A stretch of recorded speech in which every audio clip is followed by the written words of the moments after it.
ഹരി ഓം. എല്ലാ സാധകർക്കും ഒരിക്കൽ കൂടി മീറ്റ് ടു മീ മെഡിറ്റേഷൻ ചാനലിൻ്റെ മറ്റൊരധ്യായത്തിലേക്ക് സ്വാഗതം. നിഴൽ പോലും കടപ്പെട്ടിരിക്കുന്നത് വെളിച്ചത്തിനോടാകുമ്പോൾ നിഴൽ നമുക്ക് സ്വന്തമല്ലാതാകുന്നു. വെളിച്ചം നിഴലിനെ സൃഷ്ടിക്കുന്നു. അവിടെ വെളിച്ചത്തെ മറച്ചത് നിഴലിനെ സൃഷ്ടിച്ച വസ്തു എന്ന് കരുതിയാൽ നിഴലിനെ സൃഷ്ടിച്ചത് രണ്ടുപേരാകുമോ? ഒരിക്കലുമല്ല. നിഴല് തൻ്റെ സ്വരൂപത്തെ തിരിച്ചറിയണം. സ്വരൂപത്തെ തിരിച്ചറിഞ്ഞിട്ട് അതിൻ്റെ ഉത്ഭവത്തെ തേടിയുള്ള യാത്ര തുടരണം. വെളിച്ചമാണ് നിഴലിനെ സൃഷ്ടിച്ചത്. ആ വെളിച്ചത്തെ തേടിയുള്ള യാത്രയാണ് ഒരു നിഴൽ ചെയ്യേണ്ടത്.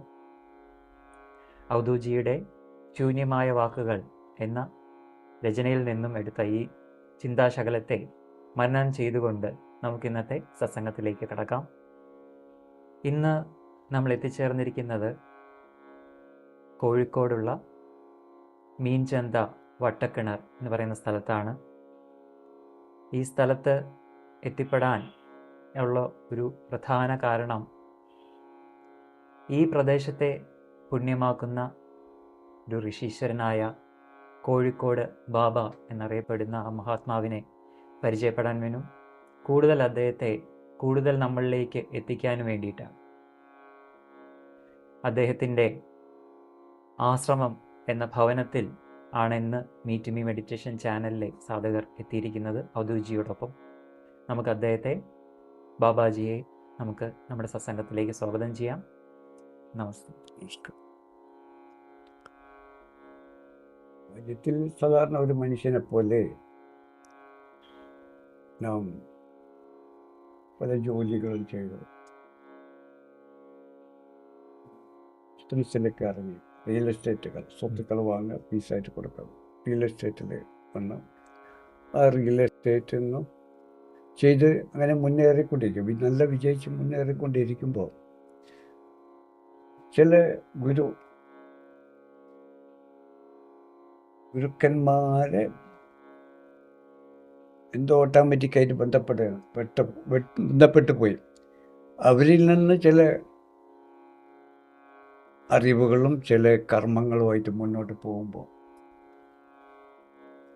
അതിനിടയിൽ മലപ്പുറം ജില്ലയിൽ വെള്ളാമ്പറത്തുനിന്ന് മലപ്പുറം പോകുന്ന റോഡിൽ 27 എന്ന ആ ഇടത്തിൽ മീരാനുപ്പാപ്പ എന്ന് പറഞ്ഞ ഒരാളെ കാണാനിടവായി ചെന്ന്. അവിടെ ചെന്ന് അദ്ദേഹത്തെ കണ്ടപ്പോൾ ഫാമിലിയോടെ ചെന്ന് കുടുംബമെല്ലാം ഉണ്ടായി. ഒന്ന് കണ്ട് കുറച്ച് അവിടെ ഇരുന്ന് പോട്ടെ എന്ന് ചോദിച്ചപ്പോൾ അദ്ദേഹം പറഞ്ഞു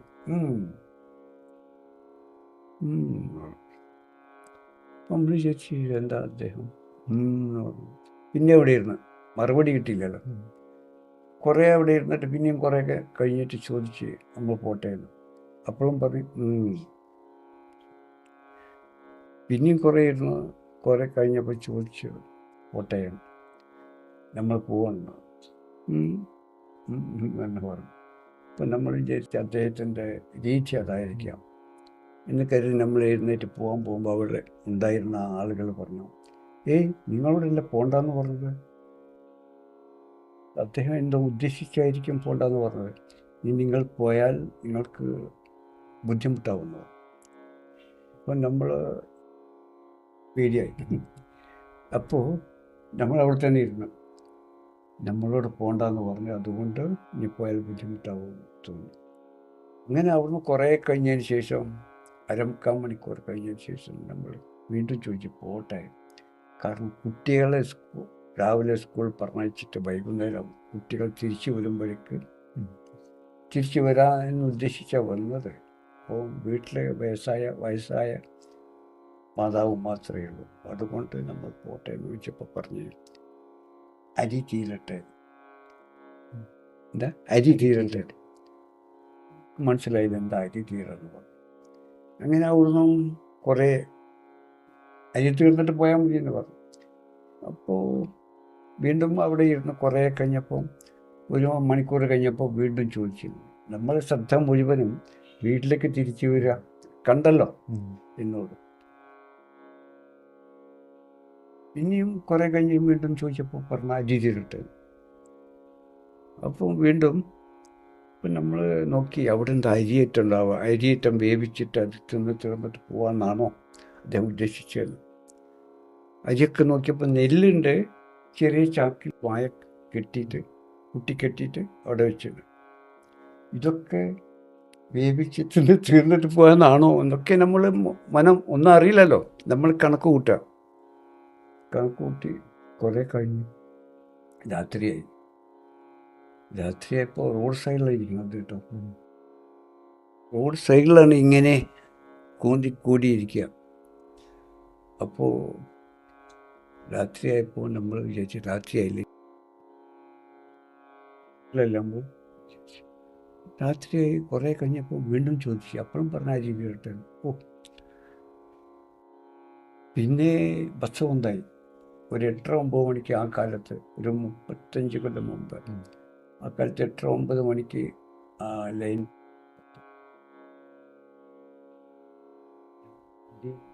ഭാര്യ, അലിയന് പെങ്ങൾ 4 ആളെ പോയി. അപ്പോൾ ഞാൻ അലിയനോട് പറഞ്ഞു, അല്ലേ എന്താ ചെയ്യുക, ഫസ്റ്റ് ബസ്സിന് പോകാൻ നമ്മൾ തീരുമാനിക്കാം. അങ്ങനെ അവിടെ ഇരുന്ന് അലിയനും ഭാര്യയും പെങ്ങളും എല്ലാം, അവിടെ മരങ്ങളുണ്ട് റോഡ് സൈഡിൽ, അതിൽ ചാരി അവിടെ ഇരുന്ന് അങ്ങനെ ഉറങ്ങി. ഞാൻ, അദ്ദേഹം റോഡ് സൈഡിൽ ഒരു തോടുണ്ട്, തോട് വെള്ളം ഒഴിച്ചു. ആ തോടിൻ്റെ മുകളിൽ പലകെട്ടിട്ട് ആ പലകൻ്റെ മുകളിൽ ഇരിക്കുന്നുണ്ട്. ഞാൻ ആ പലകൻ്റെ മേലെ കയറിയിരുന്നു. പലകൻ്റെ മുകളിൽ കയറിയിരുന്നു. മറ്റേ ഇവിടെ കണ്ണൂർ ഇച്ചമസ്ത എന്ന് പറഞ്ഞ മുസ്ലിമുകളിലെ മഹാനുണ്ട്. അദ്ദേഹം രചിച്ച ഒരു കവിത ഉണ്ട്, കാഫ് നൂന് കമാലിയത്ത്. ഈ തരീക്കത്ത് എന്ന് പറയും ഇസ്ലാമിൻ്റെ. ആ ഒരാളുമായിട്ട്, ഗുരുവായിട്ട് ബന്ധപ്പെട്ടാണ്. അതിൽ നിന്ന് അവിടുന്ന് പഠിച്ചെടുത്താണ് ഈ കവിത. കാഫ് നൂന് കമാലിയത്ത് കഥം പിടിച്ച് മണക്കുവാൻ കാതിറായ മുഹമ്മദോട് കരഞ്ഞു നീണ്ട് കൊതിച്ചു ഞാൻ.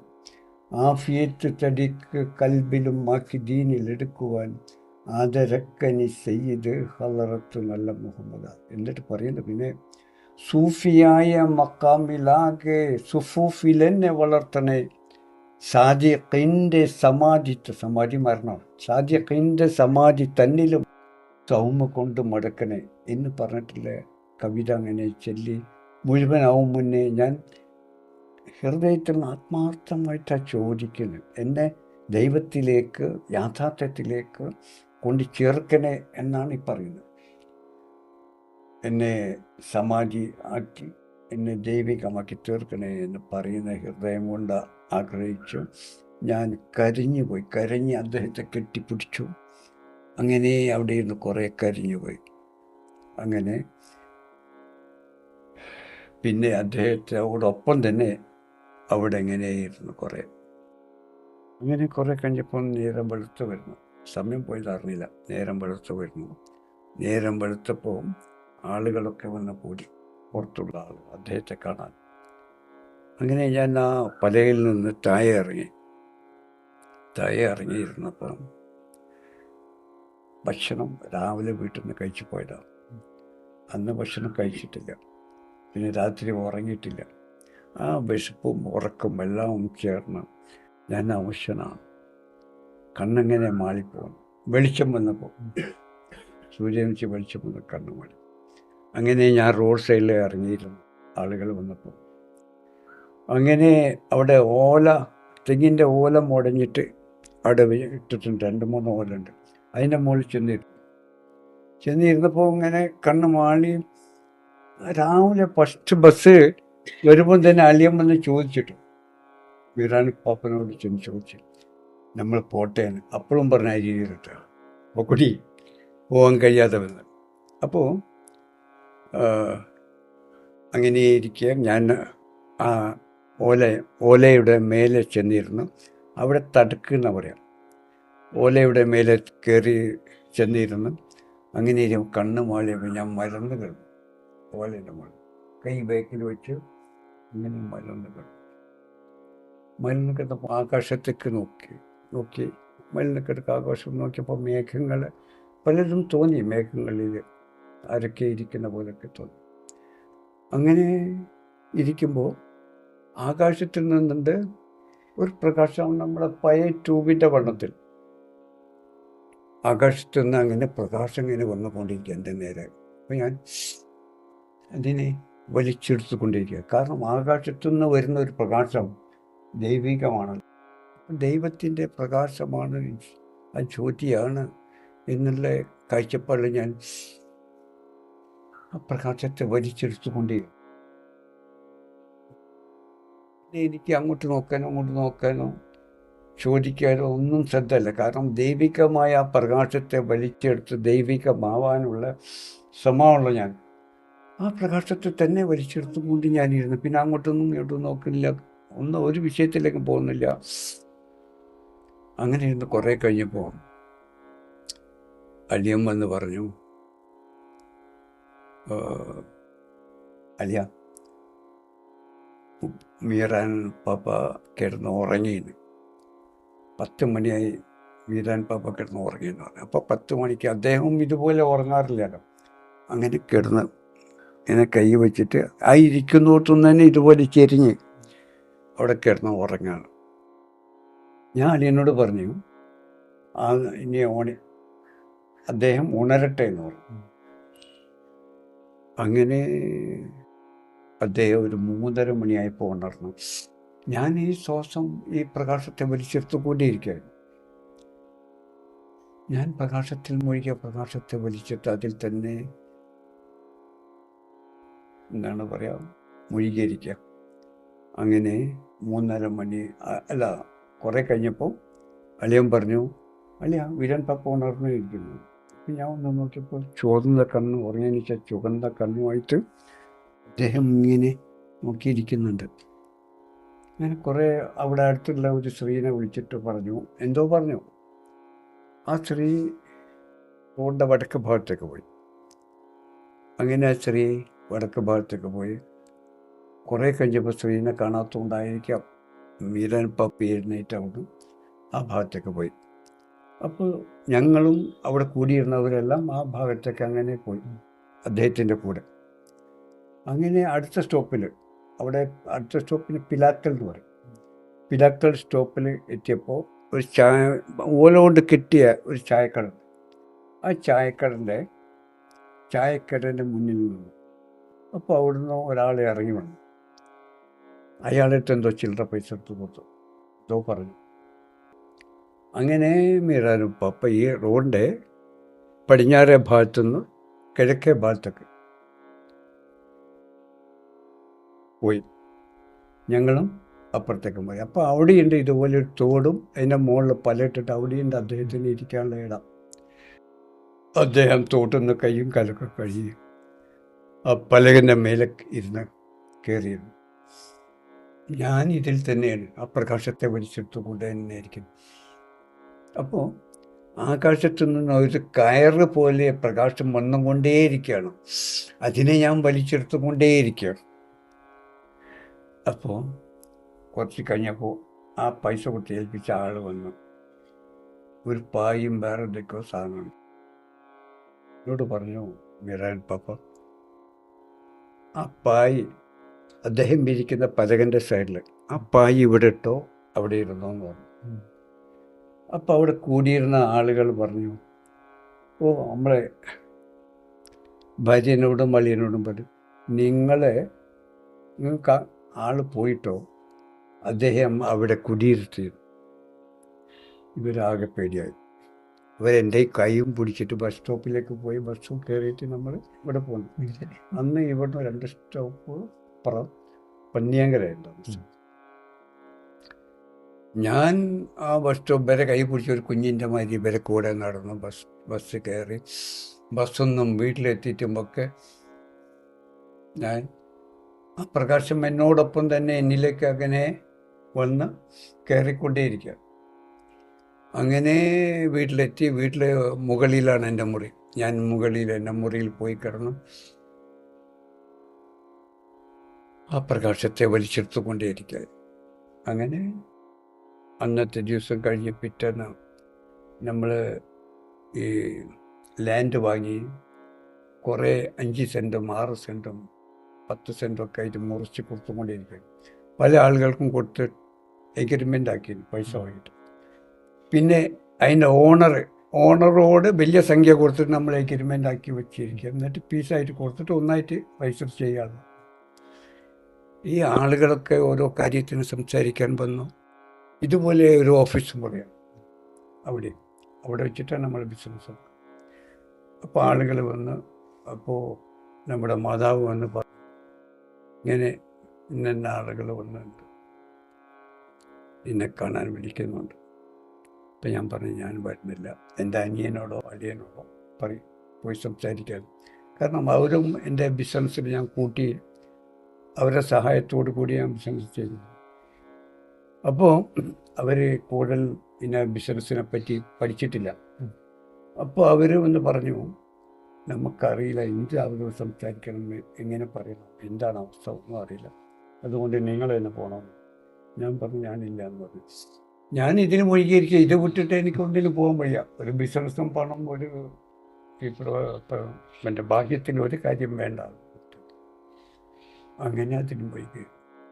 അങ്ങനെ അവർ ചെന്നിട്ട് അദ്ദേഹം വരുന്നില്ല, അദ്ദേഹത്തിന് എന്തോ വിഷമമുണ്ട്, പിന്നെ വന്നോളി എന്ന് പറഞ്ഞിട്ട് അവർ പോയി. അങ്ങനെ അതിൻ്റെ പിറ്റേന്നൊക്കെ അവരും പലവരുമായിട്ട് ഇങ്ങനെ ഒന്ന് ബിസിനസ് കാര്യങ്ങൾ പൂർത്തീകരിക്കാൻ വലിയ ശ്രമത്തിലാണ്. എനിക്ക് ഇറങ്ങാൻ പറ്റുന്നില്ല.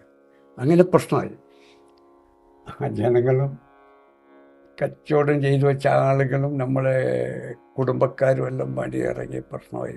നിങ്ങൾ ഇറങ്ങി വന്നിട്ട് പ്രശ്നം തീർത്തിട്ട് പോയിക്കോ, അല്ലാതെ ആളുകളെ ഇങ്ങനെ ബുദ്ധിമുട്ടിക്കരുത്. ഇങ്ങനെ ഞാനൊക്കെ പ്രശ്നമായി കൊടുത്തു. ഇടപെട്ട് എന്നെ ഇറക്കിക്കൊണ്ടുവന്ന് ഓഫീസിൽ വന്നിരുന്നു. ഞാൻ അവരെ കാര്യങ്ങൾ സംസാരിച്ചു.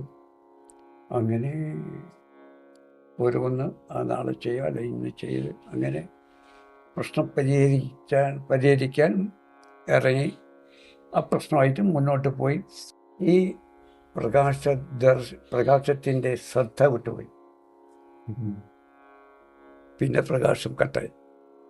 ആകെ സൃഷ്ടിക്കലാണ് ആ ഓരോന്നും. അങ്ങനെ പ്രകാശം നഷ്ടപ്പെട്ടു പോയി. ഞാൻ ബിസിനസ്സായിട്ട് മുന്നോട്ട് പോയി. ബിസിനസ് ശക്തി പ്രാപിച്ചു വീണ്ടും. അങ്ങനെ കുറേ പിന്നെ ആ മീരാൻ പാപ്പന് അവിടെ പോകാൻ പേടിയാണ്. കാരണം ഇതുപോലെ അദ്ദേഹം ബ്ലോക്ക് ചെയ്യുമെന്നുള്ളത്. ഞാൻ പോയില്ല. അങ്ങനെ കുറേ വർഷങ്ങൾ കഴിഞ്ഞതിന് ശേഷം എനിക്ക് മാനസികമായിട്ട് എന്തോ വിഷമം, പ്രയാസം. അങ്ങനെ ഞാൻ പോയി. ഒരു ദിവസം പോയപ്പോൾ അവിടെ ഇല്ല, ആളവിടെ ഇല്ല. അപ്പോൾ ഞാൻ അവിടെ അന്വേഷിച്ചു, അടുത്തുള്ള ചായക്കടയിലൊക്കെ അന്വേഷിച്ചപ്പോൾ രാത്രിയിൽ ആരോ പിടിച്ച് ജീപ്പിൽ കയറ്റി കൊണ്ടുപോയിട്ടുണ്ട്. കാരണം അവിടെ എല്ലാം ആളുകൾ ജനങ്ങളെ കൊണ്ട് ബുദ്ധിമുട്ടായി. സ്ത്രീയും പുരുഷന്മാരും ഒക്കെ ആയിട്ട് അദ്ദേഹത്തെ കാണാൻ വന്നിട്ട് സിദ്ധന് ചുറ്റും ആൾ കൂടുകയല്ലോ റോഡ്. അങ്ങനെ കൂട്ടിക്കൊണ്ടുപോയി. ഇപ്പോൾ തമ്പി കോളേജിൽ പഠിക്കലുണ്ടെന്ന് പറഞ്ഞു. അപ്പോൾ ഞാൻ അന്വേഷിച്ച് അവിടെ പോയി അദ്ദേഹത്തെ കണ്ടു കുറച്ച് അവിടെ ഇരുന്ന്. കുറച്ച് കഴിഞ്ഞപ്പോൾ പോട്ടെ എന്ന് വെച്ചപ്പോൾ എന്ന് പറഞ്ഞു. സമാധാനമായി. ആദ്യത്തെ മാതിരി നിൽക്കട്ടെ എന്ന് പറഞ്ഞാൽ നിൽക്കുമെന്ന് പറഞ്ഞാൽ കുടിയിലെ സമാധാനം. അങ്ങനെ ഞാൻ പല പ്രാവശ്യം പോയി വന്നും കൊണ്ടേയിരുന്നു. ഒരു ദിവസം പോയപ്പോൾ അവിടെയില്ല. അന്വേഷിച്ചപ്പം ജനങ്ങൾ കൂടിയിട്ട് ആളുകളും വണ്ടി കയറ്റിയിട്ട് പട്ടാമ്പിയിൽ നിന്ന് പള്ളിപ്പുറം പോകുന്ന റെയിൽവേ സ്റ്റേഷനിലേക്ക് പോകുന്ന ആ റോഡിൽ പാലത്തറ റെയിൽവേ ഗേറ്റിൻ്റെ അടുത്തുണ്ടെന്ന് പറഞ്ഞു. അത് ഞാൻ അന്വേഷിച്ച് അങ്ങനെ അവിടെ പോയപ്പോൾ അവിടെ ഉണ്ട് ഒരു വയലാണ്, കിലോമീറ്റർ കണക്കിൽ. അന്ന് ഇന്നെല്ലാം വിറ്റ് വീടും പീടികകളും ഒക്കെ ആയി, പെട്രോൾ പമ്പൊക്കെ ആയി. അന്ന് വയലാണ് കിലോമീറ്റർ. ആ വയലിലുണ്ട് അദ്ദേഹം. അപ്പോൾ അദ്ദേഹത്തോടൊപ്പം അവിടെ ചെന്ന് അവിടെ ഇരുന്ന് കണ്ട് കുറേ കഴിഞ്ഞപ്പോൾ ഞാൻ പോട്ടെ എന്ന് വെച്ച് അങ്ങനെ പോയി വന്നും കൊണ്ടേയിരുന്നു. അങ്ങനെ ഇരിക്കെ ഭാര്യയായിട്ട് ഭാര്യയെക്കുറിച്ച് ഇഷ്ടമാണ്. ഭാര്യയായിട്ട് മാനസികമായിട്ട് വിഷമമായി തെറ്റി. ഇവള് വേണ്ട എനിക്ക്, ഇനി വേറെ പെണ്ണ് കെട്ടി കല്യാണം കഴിച്ച് ജീവിക്കാം. അത്രയും വെറുത്ത് പോയി. ഞാൻ നാട് വിട്ടു, ഇവരോടൊന്നും പറയാതെ. അങ്ങനെ എവിടേക്കാണ് നാട് വിടുക? ഗുരു സന്നിധിയിലേക്ക്. പാലത്ത് റെയിൽവേക്ക് എൻ്റെ അവിടെ കൂടി. അവിടെ ഉണ്ടായിരുന്ന ഒരാളോട് ഞാൻ പറഞ്ഞു, ഞാൻ ഇങ്ങനെ നാട് പെണ്ണുങ്ങളായിട്ട് ഭാര്യയായിട്ട് പിണങ്ങി വന്നതാണ്, നാട് വിട്ടു വന്ന് ഇനി വേറെ കല്യാണം കഴിക്കണം. കാരണം ആരോട് പറഞ്ഞാലല്ലേ കല്യാണം കഴിക്കാൻ കഴിയുള്ളൂ. ഞാൻ മനസ്സിൽ വിചാരിക്കാൻ പറ്റില്ലല്ലോ. അതിന് അദ്ദേഹത്തോട് പറഞ്ഞു, അബൂക്കറാജി എന്ന് പറയുന്ന ഒരാളോട്. അങ്ങനെ അവിടെ കൂടി. അവിടെ ചെന്ന് ഗുരു സന്നദ്ധിയിലിരിക്കുമ്പോൾ ഗുരുവെ നോക്കി കണ്ടും കൊണ്ടേയിരിക്കുന്നു. അങ്ങനെ 2-3 ദിവസം കഴിഞ്ഞപ്പോൾ അദ്ദേഹം ആ ഇരുത്തത്തുനിന്ന് ഇടയ്ക്കിടയ്ക്ക് എണീച്ചിട്ട് ഇങ്ങനെ ഒന്ന് നിർത്തി, കാല് ഇതായിട്ട് ഉണ്ടാവും, അതിങ്ങനെ ഒന്ന്. അപ്പോൾ ഞാൻ ആ കാൽക്കൽ വീണ് മുറ്റി മണത്ത് കരിഞ്ഞ് ഭയങ്കരമായിട്ട് കാൽക്കൽ വീണ് കരിയാണ് ഞാൻ. അങ്ങനെ എണീറ്റ് എന്നെ പിറ്റേന്ന് വയലിൽ അദ്ദേഹത്തിൻ്റെ അടുത്ത് തന്നെ തലയും വെച്ച് കിടക്കലാണ് പണി. പിറ്റേന്ന് രാവിലെ കണ്ണ് തുറക്കുകയാണ്, ആ മണ്ണിൽ തന്നെയാണ് കിടക്കുന്നത്. കണ്ണ് അപ്പത്തിന് എൻ്റെ മൈൻഡ് പോയിട്ടോ. ഭാര്യ, കുട്ടികൾ, ബിസിനസ്, പണം, ഞാൻ എന്നുള്ള ധാരണ പോയി, മൈൻഡ് പോയി. ഞാനൊരു മഫായിട്ട് ഇങ്ങനെ ഗുരുവിനെ നോക്കി അങ്ങനെ അവിടെ ഇരിക്കുന്നതല്ലാതെ അവിടെ എപ്പോഴേയും ഭക്ഷണം എപ്പോഴെങ്കിലും ഉണ്ടാക്കുമോ? എപ്പോഴേയും ഭക്ഷണം ഉണ്ടാക്കുന്ന അവരെ ഉണ്ടാക്കിക്കൊണ്ടി തന്നാൽ ഞാൻ കഴിക്കില്ല, കാരണം ബുദ്ധിമുട്ട്. അതുപോലെ ആരെങ്കിലും എന്നോടോ അടുത്ത് വന്നാൽ ഞാൻ ഉടനെ അവരിൽ നിന്ന് ദൂരെ പോകും. കാരണം ഇവരൊക്കെ വന്ന് ചോദിക്കാനുള്ളത്, നിങ്ങൾ എവിടെയാണ്, ഭാര്യയില്ലേ, കുട്ടികളില്ലേ എന്ന അന്വേഷണമാണ് ഇവർക്കെല്ലാം ചെയ്യാനുള്ളത്. ഇതെല്ലാം മറന്ന ഞാൻ, എല്ലാം ഒഴിവാക്കി, ഞാനും ഇല്ലാത്ത അവസ്ഥയിൽ ഇതെല്ലാം തിരിച്ചു തരാൻ വേണ്ടി ഞാൻ ഛർദ്ദിച്ച് കളഞ്ഞത് അവർ തിരിച്ചു തരാൻ വേണ്ടിയാണ് ഈ ആളുകളെല്ലാം വന്ന് കൂടുന്നത്. എന്നെ മനസ്സിലാക്കി അവരടക്കുമ്പോൾ ഞാൻ മാറിപ്പോവും, ദൂരെപ്പോവും. അങ്ങനെ ഗുരുവിനെ നോക്കി അവിടെ ഇരിക്കലാണ്. അപ്പം ഞാനെന്ന മൈൻഡിൽ ഇല്ലാതെ അവിടെ ഇരിക്കുമ്പോൾ ഭക്ഷണം കഴിക്കാറില്ല. അദ്ദേഹത്തോടൊപ്പം ആ വയലിൽ രാത്രി അദ്ദേഹത്തിനോട് തലവെച്ച് കിടന്ന് ഉറങ്ങി. രാവിലെ ഞാൻ എഴുന്നേൽക്കാം, കണ്ണ് തുറക്കുമ്പോൾ തന്നെ കിഴക്കിൽ നിന്ന് പ്രകാശം പൊടിച്ച് ഉയർന്നത് എൻ്റെ കണ്ണിൽ വന്ന് പതിക്കുന്നത്. അപ്പം ഞാൻ നോക്കിയിട്ട്, ഞാനൊരു മുസ്ലിമായിട്ട് ആ മുസ്ലിം ഇതൊക്കെ കേട്ട് പഠിച്ചതാ, ഗ്രന്ഥമൊന്നും പഠിച്ചിട്ടില്ലെങ്കിലും കേട്ട് വൈകിച്ചുള്ള. അപ്പം ആ മുസ്ലിമിൻ്റെ നൂറുള്ള ആ പ്രകാശത്തെ ഞാൻ വിളിച്ച് പറയാണ്, നൂറുള്ള എന്ന് പറഞ്ഞ പ്രകാശമാണ് അള്ളാഹു. ആ പ്രകാശമായ അള്ളാഹു ഞാൻ കേൾക്കുന്നവർക്ക് വിളിച്ച് പറഞ്ഞു, ഗുരുവെ ഒന്ന് നോക്കും. അപ്പം ഗുരു എന്നെ നോക്കിക്കൊണ്ട് കയ്യിൽ ഒരു അലക്ക് തോർത്തുകൊണ്ട് കണ്ണ് തുടക്കും, എന്നെ നോക്കും. വീണ്ടും കണ്ണ് തുറക്കും, എന്നെ നോക്കും. ഞാൻ ഗുരുവെ ഒന്ന് നോക്കും, ആ പ്രകാശത്തെ ഒന്ന് നോക്കും. ഞാൻ പ്രകാശത്തെയും ഗുരുവെയും മാറി മാറി നോക്കുകയും അദ്ദേഹം എന്നെ ഇടയ്ക്കിടയ്ക്ക് കണ്ണ് തുറക്കുകയും നോക്കുകയും ചെയ്തും കൊണ്ടുപോയി. എനിക്ക് തോന്നി, ഇത്രയും 10-30 വയസ്സത്ര ഓർമ്മയില്ല, ഇത്രയും കാലമായിട്ട് കണ്ടും കൊണ്ടിരിക്കുന്ന സാധനം ഇപ്പം ഞാൻ അത് ദൈവമാണ്, ഈശ്വരനാണെന്ന് കാണുക, നൂറുള്ള എന്ന് കാണുക. അപ്പോൾ അദ്ദേഹമാണ് ഇപ്പം എൻ്റെ കണ്ണിൻ്റെ മറകളെല്ലാം നീക്കി എനിക്ക് ദർശനം നൽകുന്ന അദ്ദേഹമാണ്. എനിക്ക് അപ്പം തോന്നി. ഞാൻ എണീറ്റ് ഷർട്ടെല്ലാം അയച്ച് വലിച്ചെറിഞ്ഞു. പിന്നെ എന്നെ പ്രകാശമാക്കുക എന്ന് പറഞ്ഞിട്ട് നടക്കലായി. എന്നെ പ്രകാശമാക്കുക എന്ന് പറഞ്ഞിട്ട് ആ പ്രകാശം എല്ലാം കൊണ്ട് രാവിലെ മുതൽ അസ്തമിക്കുന്നവരെ പ്രകാശം കൊണ്ട് അങ്ങനെ നടക്കും ആ ചുറ്റുപാട്. ഗുരുവിൻ്റെ സന്നദ്ധിയിൽ ചുറ്റി അങ്ങനെ നടക്കും. അങ്ങനെ വിയർത്ത് മുണ്ടൊക്കെ നനഞ്ഞിട്ടുണ്ടാവും, ഉടുമുണ്ട്. അങ്ങനെ രാത്രി ആവുമ്പോൾ മുണ്ടൊക്കെ ഉണങ്ങിയ വായൻ്റെ എല്ലാം എങ്ങനെ ഉണ്ടാവും, അതുപോലെ ഉണ്ടാവും മുണ്ട്. അപ്പോൾ അങ്ങനെ അവിടെ മുന്നോട്ട് പോയിക്കൊണ്ടിരിക്കുക. അപ്പോൾ ആ പ്രകാശമൊക്കെ പറഞ്ഞിട്ട് ആ പ്രകാശവും ഞാനുമായിട്ടുള്ള ആകെ ബന്ധം. അങ്ങനെ നല്ല വേനലാണ്. വേനൽ മഴ, ഒരു ദിവസം മഴ പെയ്തു. 6-6:30 മണി മുതൽ മഴ, പുലർച്ചെ വരെ മഴയാണ്. കഠിനമായ മഴയും ഇടിമിന്നലും ഒക്കെ ആയി. ഞാൻ ആ മഴ മുഴുവനും ഇങ്ങനെ ഞാൻ കൊണ്ടുവന്ന് ആ പ്രകാശം പ്രസരിച്ച് വികസിച്ച് പ്രകാശം, തീ, ചൂട്, വായു, വെള്ളം എല്ലാം വാതകങ്ങളായി വ്യാപിച്ച് വന്നുകൊണ്ടിരിക്കുന്നതാണ്. ആ പ്രകാശത്തിൽ നിന്ന് ഉണ്ടായതാണ് ആ വെള്ളം.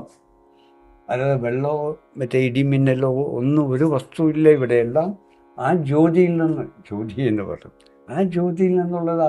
എന്നെ കണ്ട് ഞാൻ സന്തോഷം കൊണ്ട് ആ വെള്ളത്തെയും ഇടിമിന്നലിനും ഞാൻ സ്വാഗതം ചെയ്യാം. അപ്പോൾ അവിടെ ഒരുപാട് ആളുകളുണ്ട്, എല്ലായ്പ്പോഴും ഉണ്ടാവും. എല്ലാവരും പറഞ്ഞു, അദ്ദേഹത്തിന് ഭ്രാന്താണ് എന്ന് പറഞ്ഞു. എൻ്റെ ഇടയിൽ ഇവള് തിരഞ്ഞ്, നാട് മുഴുവൻ തിരഞ്ഞ് അവിടെ എത്തിയിരുന്നു. ഇവളും ചെറിയൊരു മകളും പ്രാമറ്റെന്ന് പറയും. അങ്ങനെ അത് മഴ പെയ്യുന്ന ആ ദിവസമായിരുന്നു, മഴ കൊണ്ടിരിക്കുന്ന ദിവസം. അവളും വന്നിട്ട് ആ മഴയും കൊണ്ട് ആ സൈഡിൽ, റോഡിൻ്റെ മറ്റേ സൈഡിൽ അവിടെ നിൽക്കുക. മഴയും കൊണ്ട് അവളും പോകും. ആളുകൾ മുഴുവനും ഓടി അടുത്ത പ്രദേശത്ത് പീഡിയക്കോലായാലും പള്ളിയിലൊക്കെ പോയി അഭയം തേടി. ഞാനും മീരാൻ പപ്പി മഴ കൊണ്ടവൻ അവിടെ ഇരിക്കും. ആരോ പ്ലാസ്റ്റിക് കൊണ്ടുപോയിട്ട് മീരാൻ പപ്പിൻ്റെ മേലെ ഞാൻ ആ പ്ലാസ്റ്റിക്കിൻ്റെ തലയിൽ പിടിച്ച് ആ മുഖം നോക്കി അങ്ങനെ ഞാൻ അവിടെ ഇരുന്നു. അദ്ദേഹം മണ്ണുകൊണ്ട് ഒരു തറ പോലെ ഒന്നുണ്ടാക്കി, കൊട്ടത്തളം പോലെ. അതിൻ്റെ മുകളിൽ പലകെട്ട് ഇരിക്കും ഇടയ്ക്കിടയ്ക്ക്. മഴ പെയ്തപ്പോൾ അദ്ദേഹം അതിൻ്റെ മുകളിൽ വന്നിരുന്നു. അപ്പോൾ ആരോ പ്ലാസ്റ്റിക് കൊണ്ടുപോയിട്ടപ്പോൾ ഞാൻ ആ പ്ലാസ്റ്റിക് പൊക്കി പിടിച്ച് മുഖം കാണാൻ, എനിക്ക് മുഖം കണ്ടുകൊണ്ടിരിക്കണം. ദൈവത്തിൻ്റെ, ഈശ്വരൻ്റെ ആ മുഖം കൊണ്ട് കണ്ടുകൊണ്ട് ഞാൻ അങ്ങനെ ഇരിക്കുകയായിരുന്നു. എൻ്റെ ഇടയിൽ അദ്ദേഹം പറഞ്ഞു, ഇങ്ങോട്ട് കയറിയിരുന്നോ? ഞാൻ പറഞ്ഞു. അപ്പത്തിന് വെള്ളം പൊങ്ങി വയലിൽ. ഞാൻ വെള്ളത്തിലായിരിക്കുന്നത്. ആ തറേൻ്റെ താഴെ ഞാൻ ഇരുന്നിട്ട് ആ പ്ലാസ്റ്റിക്കും പിടിച്ചിരിക്കാം. വെള്ളം പൊങ്ങി. അപ്പോൾ ഞാൻ പറഞ്ഞു, ഞാൻ വെള്ളത്തിലാണ്. വെള്ളം അദ്ദേഹത്തിൻ്റെ മേലെ വെള്ളമാവും, ഒന്നായിട്ട് ചെറിയ വെള്ളം. അതുകൊണ്ട് ഞാൻ പറയും, വേണ്ട, ഞാൻ ഇവിടെ ഇരുന്നോളാം. അങ്ങനെ അവിടെ ഇരുന്നു ഓരോ തുള്ളി മഴയും മുഖത്ത് അടിക്കുമ്പോൾ മുഖം വേദനിക്കും. അത്ര ശക്തമായ മഴകളായി. അങ്ങനെ നേരം വെളുത്ത് പലവരും, മഴ കുറഞ്ഞു, പലവരും ഓടി വന്ന്. ഞാൻ അതിൻ്റെ ഓർഡറിലാണ് പറഞ്ഞു കേട്ടോ. പീസായാൽ എവിടെ വിട്ടുപോയാൽ പിന്നെ എൻ്റെ താളം തെറ്റിപ്പോകും. അതുപോലെ വിടാതെ പറയാം അനുഭവം. അങ്ങനെ പലവരും മഴ കുറഞ്ഞപ്പോൾ പലവരും ഓടിക്കൂടി. രാവിലെ 6:30 മണിയായിട്ടുണ്ടാവും. ഓടിക്കൂടി എല്ലാവരും വന്ന്. പിന്നെ അവിടെ ഉണ്ടായിരുന്ന വയലിൽ തന്നെ ഒരു ഓല കൊണ്ട് മേഞ്ഞിട്ട് ഒരാൾ ചായ കട തുടങ്ങിയിരുന്നു. എല്ലാവരും കൂടി ആ ചായക്കടയിൽ പോയി പിന്നീട് പറഞ്ഞ് ഞാൻ കേട്ടതാണ്. ചായക്കടയിൽ പോയി അയാളെ വിളിച്ചുണർത്തി ചായ ഉണ്ടാക്കി. നല്ല തണുപ്പും മഴ കൊണ്ടിട്ട്, മഴയായി തണുപ്പുമായിട്ട് എല്ലാവരും ചായ കുടിച്ച്. അതിൻ്റെ നമ്മുടെ ഭാര്യയും കുട്ടിയും അതും പോയി ചായ കുടിക്കാൻ വീട്ടിൽ ചെന്ന് ചായ കുടിക്കുമ്പോൾ ഞാൻ ഇത് പറയാൻ കാരണം, ഹോട്ടലിൽ പറയാൻ കാരണം, ചായ കുടിച്ച് വന്നതിന് ശേഷം ഇവൾ ചോദിച്ചു എന്നോട്, എൻ്റെ അടുത്ത് വന്നിട്ട്, നിങ്ങൾക്ക് ഭ്രാന്താണെന്ന് പറഞ്ഞു. മീരാൻ പാപ്പൻ്റെ ഒരു മകനുണ്ട്. അദ്ദേഹത്തിന് ഭാര്യയും മകനൊന്നുമില്ല. കല്യാണം കഴിച്ചിട്ട് മകനായപ്പോൾ നാട് വിട്ട് പോയതാണ്. പിന്നെ അവിടെ ഉണ്ട്, അവരൊന്നും ശ്രദ്ധിക്കുന്നില്ല. എല്ലാവരും ഒരുപോലെ, ആർക്കെന്ത് ചെയ്താലും അവർ ശ്രദ്ധിക്കാറില്ല തീരെ. അപ്പം മകനും ഭാര്യയില്ല. വീരാൻ പാപ്പയുടെ മകൻ പോയല്ലോ, പറഞ്ഞല്ലോ, എന്നെ അവിടെ വിളിച്ചിരുന്നത് വീരാൻ പാപ്പി ആളുകൾ വിളിച്ച് മാസ്റ്റർ. മാസ്റ്റർ. ഞാൻ അറബിയും പഠിച്ചിട്ടില്ല, ഈ സ്കൂളിൽ 3, 4, 5 എത്ര ക്ലാസ് എനിക്ക് ഓർമ്മയില്ല, പഠിച്ചിട്ടില്ല. പിന്നെ ഇന്ത്യൻ്റെ മാസ്റ്റർ. അപ്പം എന്നെ മാസ്റ്റർ ആക്കണം അദ്ദേഹം. ഇപ്പം ഞാൻ മാസ്റ്ററാണ്. ഈ ആത്മീയമായ ക്ലാസ്സുകൾ എടുത്തുകൊണ്ടിരിക്കുന്നു. അപ്പം മാസ്റ്റർ അദ്ദേഹം ആക്കിയതാ. അദ്ദേഹം മാസ്റ്റർ എന്നെ വിളിച്ച് മാസ്റ്റർ ആക്കി. അപ്പോൾ അങ്ങനെ അവളെ നിങ്ങൾക്ക് ഭ്രാന്താണ് എന്ന് പറഞ്ഞ് അവരെല്ലാവരും അറിയാതെ വായിക്കട്ടൊക്കെ. ഞാൻ പറഞ്ഞു, എനിക്ക് എന്നെ നോക്കിയിട്ട് കേട്ടിട്ട് എന്ത് തോന്നുന്നു നോക്കി. കുഴപ്പമില്ല. എന്നാൽ കുഴപ്പമില്ല, അവർക്ക് തോന്നുന്നത് അവർ പറഞ്ഞില്ലേ, കുഴപ്പമൊന്നുമില്ല എന്ന് പറഞ്ഞു. ഞാൻ അവിടെ അങ്ങനെ അപ്പുറത്തേക്ക് മാറിയിരുന്നു. ഞാൻ അങ്ങനെ വീരാൻ പാപ്പയെ നോക്കി അങ്ങനെ നിൽക്കുക. അങ്ങനെ അവിടെ കുറേ ദിവസങ്ങൾ മഴയും കൊണ്ട്, മഴ അല്ല, ആ ഒരു ദിവസമേ മഴയുള്ളൂ. പിന്നെ വെയിലും കൊണ്ട് ആ വിയർപ്പും അഴുക്കും ഒക്കെ ആയി. അബൂബക്കറാജി എന്ന് പറയില്ല മുമ്പ്, അയാൾക്ക് എന്തോ സഹായിക്കാൻ പറ്റില്ല. അയാൾ എന്നെ ശുശ്രൂഷിക്കുകയും സഹായിക്കുകയും ഒക്കെ ചെയ്യുന്നുണ്ട്. അദ്ദേഹം എന്നോട് ചോദിച്ചു, മാഷേ ഒന്ന് കുളിച്ചു വരാമെന്ന്. അവിടെ അടുത്ത് പോയാൽ പുഴ ഉണ്ട്, പട്ടാമ്പി പുഴ, കുളിച്ചു വരാമെന്ന്. അപ്പോൾ ഞാൻ ഗുരുവോട് ചോദിക്കും, അവർ കുളിച്ച് വരാമെന്ന് പറയുന്നുണ്ട്, ഞാൻ കുളിക്കട്ടെ പോയിട്ടുണ്ട്. വേണ്ടെന്ന് പറഞ്ഞു. ഇല്ല, ഞാൻ വരെ വേണ്ടെന്ന് പറഞ്ഞു. അങ്ങനെ ആ വെയിലും കൊണ്ട് അഴുക്കും ഒക്കെ കൊണ്ട് അവിടെ എങ്ങനെ നിൽക്കുന്നു. നമ്മൾ ഈ കേൾക്കുന്നവരും ശ്രദ്ധിക്കേണ്ട കാര്യം, ഗുരു,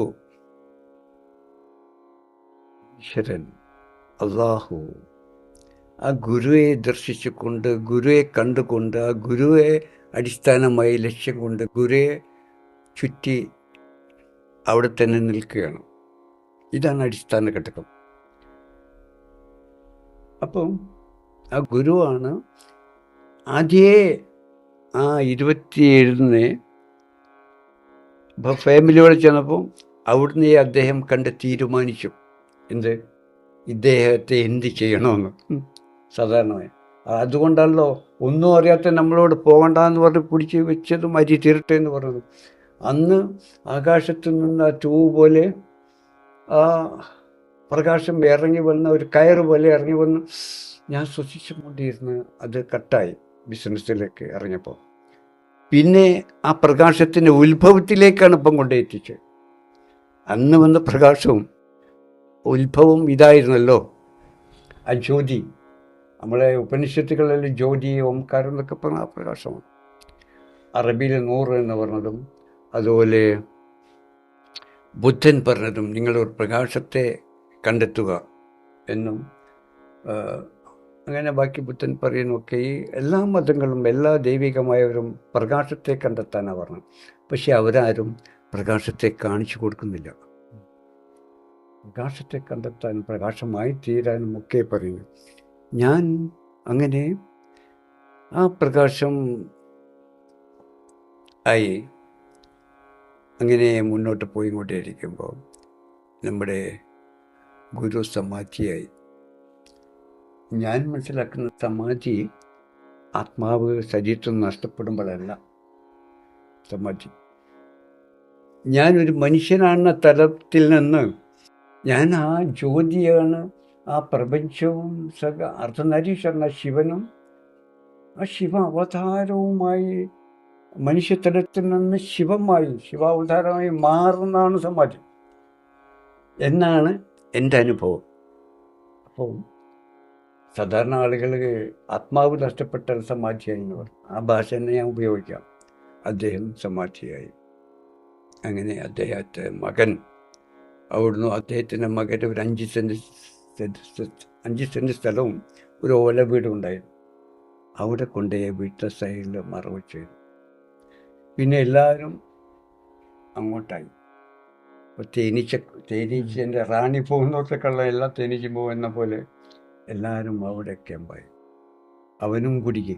കാരണം എല്ലാവരും വന്ന് അവിടെ ക്യാമ്പ് ചെയ്യുമ്പോൾ ഇവരെല്ലാവരും ശ്രദ്ധിക്കാനും ഇതാക്കാനും പിന്നെ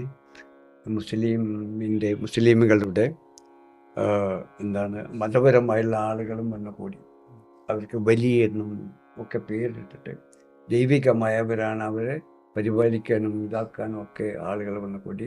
അങ്ങനെ ഇവിടെ ആരും നിൽക്കാൻ പാടില്ല, പോയി നിസ്കരിക്കുന്നു, അങ്ങനെ ആക്കി ഇങ്ങനെ ആക്കി ആണുങ്ങളെയും സ്ത്രീകളെയും പുരുഷന്മാരെയും ആരും അങ്ങോട്ട് അടുപ്പിക്കുന്നില്ല. നമ്മൾ ആകെ നമ്മുടെ അടിസ്ഥാനം തേനീച്ചക്ക് റാണിയെ നഷ്ടപ്പെടുന്ന അവസ്ഥയാണ് വരുന്നത്.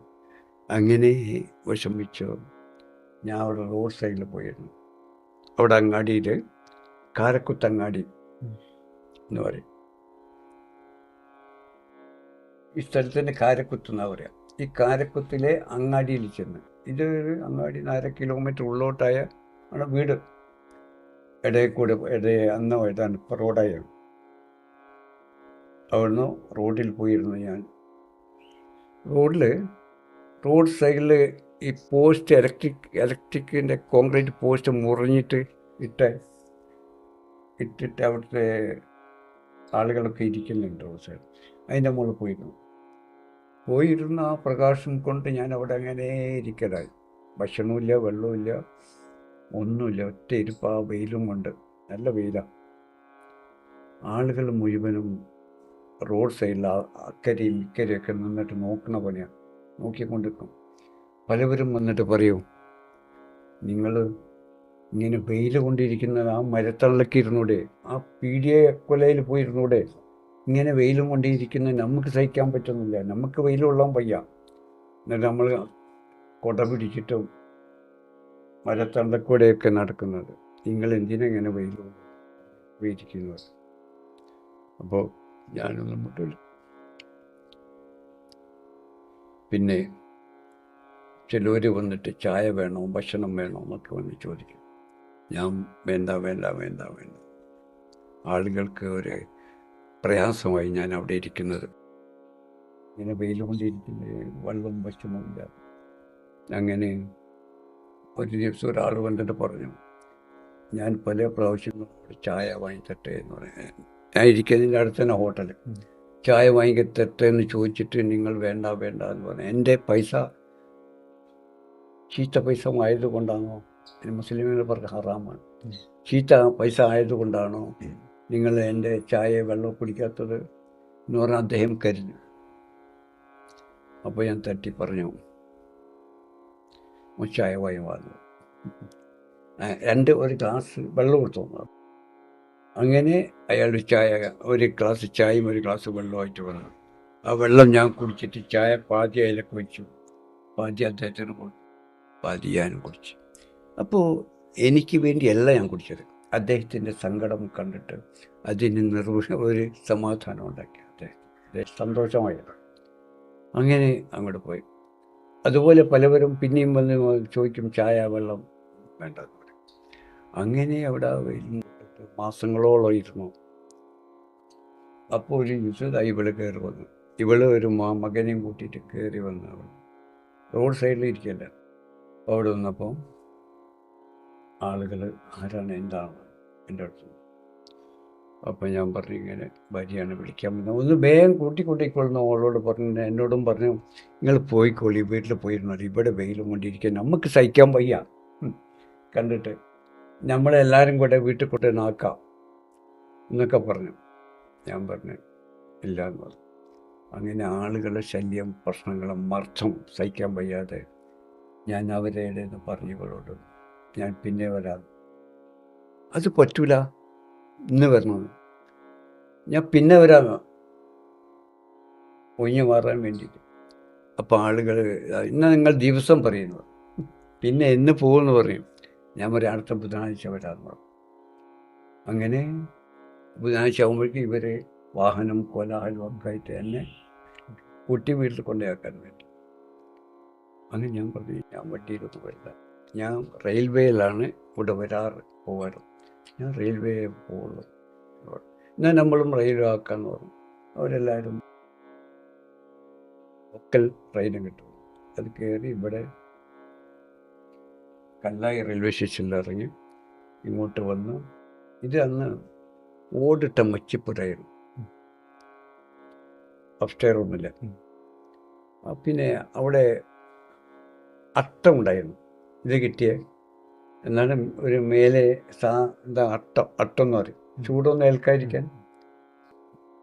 അങ്ങനെ അവർ വന്ന് അവർക്ക് അവളുടെ ഭക്ഷണമെല്ലാം കൊടുത്ത് വീട്ടുകാർ അവർ പോയി. ഞാൻ നേരെ അട്ടത്ത് കയറിയിരുന്നു. അട്ടത്ത് കയറി അവിടെ ഇരുന്നു. അട്ടത്ത് കയറി അവിടെ ഇരുന്നിട്ട് എന്താ പണി, ഗുരുവേയും കണ്ടും കൊണ്ടേ ഇങ്ങനെ ഇരിക്കുക. അപ്പോൾ ഒരു ഋഷീശ്വരൻ തപസ് ചെയ്യുകയാണെങ്കിൽ ആരും ഇല്ലാത്ത ഏകാന്തമായ ഒരു സ്ഥലത്ത് ചെന്നിട്ട്, ശ്രദ്ധ ഇങ്ങോട്ടും പോകാൻ പറ്റാത്ത സ്ഥലത്ത് ചെന്നിട്ട് അദ്ദേഹം തപസ്സിൽ മുഴുകും. തപസ്സിൽ മുഴുകുമ്പം എന്ത് കണ്ടുകൊണ്ടായിരിക്കുന്നു? ഞാൻ അടിസ്ഥാനം ആളുകൾക്ക് കാണിച്ചു കൊടുക്കുക വിഷയം. എന്ത് കണ്ടുകൊണ്ടാണ് ഇദ്ദേഹം ഋഷി തപസ് ചെയ്യുന്നത്? തൻ്റെ ഗുരുവായി കണ്ടുകൊണ്ടിരിക്കുക. ആ ഗുരുവാണ് ദൈവം, ഈശ്വരൻ, അല്ലാഹ്. ആ ഗുരുയെ കണ്ടുകൊണ്ടാണ് അദ്ദേഹം തപസ്. എല്ലാം മറന്ന് ഒന്നുമില്ല, ഞാനുമില്ല, ഈ പ്രപഞ്ചമില്ല, ഒന്നുമില്ല, ഗുരു മാത്രം. അങ്ങനെ താനില്ലാതായ ഗുരുവായി മാറുകയാണ്, ഗുരുവായി പരിണമിക്കുകയാണ്.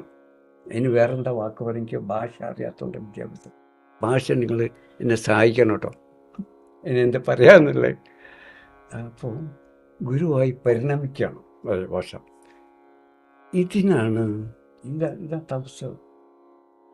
അല്ല വെറുതെ ഒരു സ്ഥലത്ത് ഇതാക്കല്ല, ഒരു അടിസ്ഥാനം വെള്ളം പോവാൻ. അങ്ങനെ ഗുരുവായി പരിണമിക്കുക. അങ്ങനെ ഞാൻ എൻ്റെ ഏകാന്തവാസ ഗുഹയിലോ അല്ലെങ്കിൽ കാട്ടിലോ ഹിമാലയോ എന്തും പറയാം. എൻ്റെ ഹിമാലയം ഇത് ഈ വീട്ടിൻ്റെ മുകൾ ഭാഗമാണ്. എൻ്റെ ഇറാ ഗുഹ ഈ വീട്ടിൻ്റെ മുകൾ ഭാഗത്താണ്.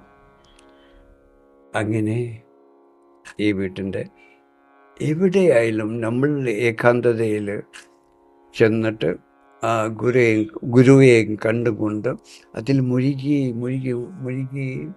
ഞാനില്ലാതായി അങ്ങനെ പോകുമ്പോൾ എന്നെ മറന്ന് പിന്നെ ഗുരുവായി മാറും ഞാൻ. ഇതിനാണ് തപസ് ചെയ്യുന്നത്. അതാണ് എൻ്റെ അനുഭവം. എൻ്റെ തപസ്സിൽ നിന്ന് ഞാൻ ആ ഗുരുവായി പരിണമിക്കുകയാണ്. അങ്ങനെ മുന്നേറുമ്പോൾ ഞാൻ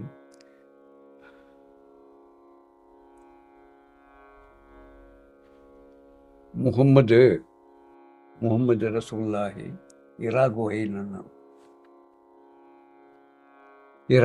നിന്ന് ഇഖ്റ ബിസ്മി റബ്ബിക്കല്ലദീ ഖലഖൽ ഇൻസാന മിൻ ഖലഖ് എന്ന് ജിബ്രീൽ പറഞ്ഞു കൊടുത്തു എന്ന് പറഞ്ഞു. അപ്പോൾ മുഹമ്മദിനെ എഴുത്തും വായന അറിയില്ല, പറയാൻ അറിയില്ല, കഴിയില്ല എന്നൊക്കെയാണ് പണ്ഡിതന്മാർ പറഞ്ഞു. ഞാൻ പറഞ്ഞതൊന്നുമല്ല. മുഹമ്മദിനോട് ഇഖ്റ നീ വായിക്കുക എന്ന് പറഞ്ഞാൽ വായിക്കുന്നതിനെ അറിയാനല്ലേ, നീ വായിച്ചറിയുക. എന്താ അറിയണ്ടേ? ഇഖ്റ നീ വായിച്ചറിയുക ബിസ്മി റബ്ബിക്കല്ലദി. ആ ബിസ്മി റബ്ബിൽ നിന്നുള്ള, റബ്ബിക്കല്ലദി ഖലഖൽ ഇൻസാന. ഖലക്കൽ എന്ന് പറഞ്ഞാൽ മാംസപിണ്ഡത്തിൽ നിന്ന്, മണ്ണിൽ നിന്നും മാംസപിണ്ഡത്തിൽ നിന്നും ദൃശ്യമായ ഇൻസാൻ അറിയാനാണ് പറഞ്ഞത്. അതാണ് തൻ്റെ ഗുരുവും താനും എന്ന് മുഹമ്മദ് പല ഘട്ടങ്ങളായി നോക്കി വായിച്ച് മനസ്സിലായില്ല, വീണ്ടും വായിച്ച് ശ്രദ്ധിച്ച് മുഹമ്മദിനെ അറിഞ്ഞു. ഞാൻ അല്ലാഹുവാണെന്ന് മുഹമ്മദിന് മനസ്സിലായി. അതാണ് അന്ന മുഹമ്മദ് റസൂൽ അള്ളാഹ് എന്ന് പറഞ്ഞു. മുഹമ്മദ് ആരാ? അള്ളാഹുവാണ്. മനുഷ്യതലത്തിൽ നിന്ന് അള്ളാഹുവിൻ്റെ തലത്തിലേക്ക് മാറി ഇറാ ഗുഹയിൽ നിന്ന് അന്ന മുഹമ്മദ് റസൂൽ എന്ന് വിളിക്കുന്നു. അങ്ങനെ ഞാൻ അള്ളാഹുവാണെന്ന് കണ്ടപ്പോൾ, അറിഞ്ഞപ്പോൾ, ബോധോദയം സിദ്ധിച്ചപ്പോൾ മുഹമ്മദ് പരിഭ്രാന്തി പൂണ്ട്. മനുഷ്യതലത്തിൽ നിന്ന് ഞാൻ അള്ളാഹു എന്ന തലത്തിലേക്ക് മാറിയപ്പോൾ പരിഭ്രാന്തനായി, പരിഭ്രാന്തി പൂണ്ട് മുഹമ്മദ് ഇറാ ഗുഹയിൽ നിന്ന് ഇറങ്ങി ഓടി. എവിടേക്ക്? തൻ്റെ വീട്ടിലേക്ക്, പ്രിയതമയുടെ ഖദീജയുടെ ഇറങ്ങി ഓടി ഖദീജ ജമ്മിലൂനി അല്ലേ, ജമ്മിലൂനി, എന്നെ പുതപ്പിച്ചു തരൂ, പുതപ്പിട്ട് മൂട് പുതപ്പിച്ചു തരൂ എന്ന് പറഞ്ഞു. മുഹമ്മദിനെ വിറക്കുന്നുണ്ട്. അങ്ങനെ ഖദീജ എന്ത് പറ്റി പ്രിയതമ എന്ന് പറയാ, ഭയങ്കര വിഭ്രാന്തി പൂണ്ട്. അങ്ങനെ ഖദീജയും എല്ലാവരും വിഷമിച്ചു. മുഹമ്മദിന് എന്ത് പറ്റി? മുഹമ്മദ് ദൈവികമായ ആ ദർശനത്തിൽ എന്താണ് അതിന് ബോധോദയം സിദ്ധിച്ച് ദൈവസാക്ഷാത്കാരത്തിലേക്ക് പോയിക്കൊണ്ടിരിക്കുന്ന സമയം. അങ്ങനെയാണ് മുഹമ്മദ് ഞാൻ എൻ്റെ ഇറാഖോയിൽ നിന്ന് ബിസ്മില്ലാഹിയെ കണ്ടെടുത്ത് എവിടെയാണ് ഞാൻ ഗുരുവെ കണ്ടുകൊണ്ടിരിക്കുകയാണല്ലോ. ഗുരുമുഖത്തിലാണ് ബിസ്മില്ലാഹി, അള്ളാഹുവാണുണ്ട്. ഇത് ഗുരു അള്ളാഹുവാണ്. ഈ ബഷീറും സമയം വലിയും കയ്യിലുമായ ഈ നെറ്റിത്തടം ഭായാണ് അറബിയസത്തിൽ. ഇത് മീമ സീനാണ്, സീനും മീമ സീനാണ്. ബിസ് മീമ് എന്ന് പറഞ്ഞാൽ പൂർണ്ണത ഉൾക്കൊണ്ടിരിക്കുന്നത്. ബിസ്മി ലാഹി, അള്ളാഹുവാണ് എന്ന് ഞാൻ എൻ്റെ ഗുരുമുഖത്തിൽ നിന്ന് ഗുരുവിലൂടെ ബിസ്മില്ലാഹിയെ കണ്ടെടുത്തു. ഞാൻ ലോകത്തോട് ബിസ്മില്ലാഹിയാണ് ഞാൻ. ബിസ്മി എന്ന് പറഞ്ഞാൽ ഈ സ്വരൂപവും, ലാഹി എന്ന് പറഞ്ഞാൽ അള്ളാഹു, അള്ളാഹു. അപ്പം ഞാൻ ബിസ്മില്ലാഹിയാണെന്ന് ഞാൻ വിളിച്ചു പറയുകയും വീഡിയോ ഉണ്ട് ഞാൻ ക്ലാസ് എടുക്കുമ്പോഴൊക്കെ വീഡിയോ എടുക്കുന്ന കുട്ടികൾ, അതാണ് വീഡിയോ വിടുന്നതൊക്കെ. അപ്പോൾ ബിസ്മില്ലാഹിയാണ് ഞാൻ എന്ന് പറയുകയും ആ ബിസ്മില്ലാഹിൻ്റെ പൂർണ്ണത. അപ്പോൾ ബിസ്മില്ലാഹിയാണ് ഗുരു, എൻ്റെ ഗുരു. ആ ബിസ്മില്ലാഹിയാണ് അബ്രഹാം, കഅബ ശരീഫിൽ അബ്രഹാം. ആ ബിസ്മില്ലാഹിയാണ് മുഹമ്മദ്. ആ ബിസ്മില്ലാഹിയാണ് ഞാൻ. ആ ബിസ്മില്ലാഹിയാണ് ഭൂമിയിലെ സകലരും സകലമാണ്. ആ ബിസ്മില്ലാഹി അല്ലാതെ, ആ അള്ളാഹു അല്ലാതെ ഇവിടെ ഒരു മനുഷ്യനുമില്ല. അപ്പം ഇവിടെ ഹിന്ദു, മുസ്ലിം, ക്രിസ്ത്യൻ, പാർസി, ആ മതം ഈ മതം, ആ ജാതി ഈ ജാതി, എവിടെ ആ ബിസ്മില്ലാഹി അല്ലാതെ, അള്ളാഹു അല്ലാതെ? അതാണ് നമുക്ക് ഭാരത ദർശനത്തിലൂടെ കാണാനും കേൾക്കാനും ഉപനിഷത്തും ഗീതയിലുള്ള കാര്യങ്ങൾ. അപ്പോൾ ഈ ദൈവികമായി ഒരാൾ തീരുമ്പോൾ പിന്നെ അവന് ജാതി മതം വർഗവുമില്ല. പിന്നെ പ്രപഞ്ച യാഥാർത്ഥ്യത്തിലേക്ക് ചെല്ലും. അവന് എല്ലാ മതഗ്രന്ഥങ്ങളിലും നോക്കിയാൽ അവനെ കാണാം, അവനാണത്. അതുകൊണ്ട് തന്നെ ഞാൻ ഇനിയല്ല, നമുക്ക് ഇനിയും പോകാനുണ്ട് വിഷയത്തിലേക്ക്, എന്നിട്ട് ബാക്കി പറയാം. അപ്പോൾ ഇത് ഞാൻ പഠിച്ചെടുത്തതോ വായിച്ചെടുത്തതോ കേട്ട് പഠിച്ചതോ അല്ല പറയുന്നത്. ഓക്കെ, ഞാൻ എൻ്റെ ആദ്യം മുതൽ അനുഭവം അതുപോലെ ഓർത്തെടുത്ത് പറയാം. അപ്പോൾ വേറെ വിഷയം വരുമ്പോൾ അവിടെ കട്ടാവും. അതങ്ങനെ ഒഴുകിപ്പോട്ടെ അനുഭവം. അല്ല പഠിച്ചെടുത്തതും മറ്റും ആണെങ്കിലല്ലേ പറയാൻ ബുദ്ധിമുട്ടോ. അപ്പം ഞാൻ എൻ്റെ കഴിഞ്ഞ കാലത്തേക്ക് ചെന്ന് അതങ്ങനെ ഓർത്തെടുത്തിട്ട് അതിലൂടെ പോവാം. അപ്പോൾ പിന്നെ എൻ്റെ ഇറാഖോയിൽ നിന്ന് ഞാൻ ആ പ്രകാശമാണല്ലോ, ഞാൻ ആ പ്രകാശമാണ്, ജ്യോതിയാണ് ഞാൻ. ആ ജ്യോതിയായ ഞാൻ, ജ്യോതി എന്ന് പറയുമ്പോൾ ജ്വാലക്കാണുള്ള ജ്യോതി എന്ന് പറയുന്നത്. അതാണ് ഞാൻ ഇത് ചോദിച്ചത്. ആ ജ്യോതിയിലെ ഭാഗമാണ് നമ്മളെല്ലാം ജ്യോതിയാണ്. ആ ജ്യോതി അതാണ് ഞാൻ പറയുന്ന ഓംകാരം. അതാണ് മുസ്ലിമുകൾ പറയുന്നത് ആകാശങ്ങളുടെയും ഭൂമിയുടെയും പ്രകാശമാണ് അല്ലാഹു എന്ന്. സൂറത്ത് ഇത് എല്ലാവരും കാണുന്നതാണല്ലോ, അപ്പോൾ എല്ലാവർക്കും മനസ്സിലാവണല്ലോ എന്താണ്.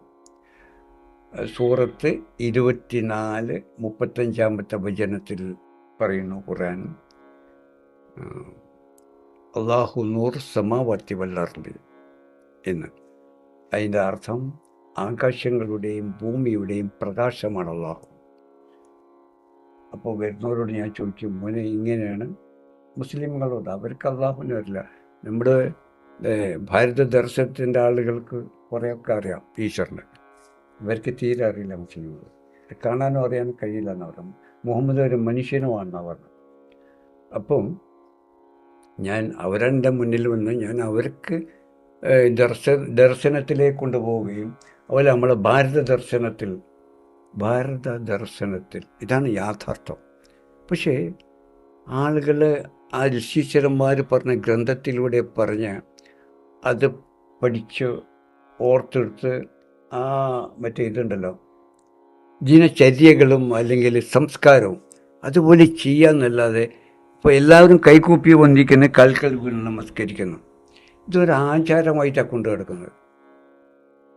പക്ഷെ ആചാരമല്ല, നിങ്ങൾ ഈശ്വരനെ കണ്ടിട്ട് വേണം കൈകൂപ്പി വന്നിരിക്കാനും കൽക്കൽ വീണ് നമസ്കരിക്കാനും. ഈശ്വരനെയാണ് ചെയ്യേണ്ടത്. അവർ ഈശ്വരനെ കാണുന്നില്ല. അപ്പം ഞാൻ അവരോട് പറഞ്ഞത്, നിങ്ങൾ ഭാരത ദർശനമാണ് ശരി, അതാണ് വേണ്ടത്. അത് ലോകത്തിൻ്റേതാണ്.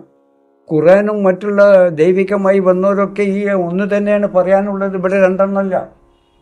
ആകാശഭൂമികളുടെ പ്രകാശമല്ലാതെ വേറെ മുസ്ലിമുകൾക്ക് വേറെ പ്രകാശമില്ല, ഹിന്ദുക്കൾക്ക്, ക്രിസ്ത്യാനികൾക്ക്, പാർസികൾക്കോ ആർക്കും വേറെ പ്രകാശമില്ല. ആ ഒറ്റ പ്രകാശമുള്ളൂ എന്നൊക്കെ പറഞ്ഞ് ആ ആകാശഭൂമി പ്രകാശമായ അള്ളാഹുവാണ്, ജ്യോതിയാണ്. അതാണ് ഓംകാരം. അതാണ് കൃഷ്ണനും രാമനും ബുദ്ധനും മുഹമ്മദും എല്ലാം കാണിക്കുന്ന പ്രകാശം.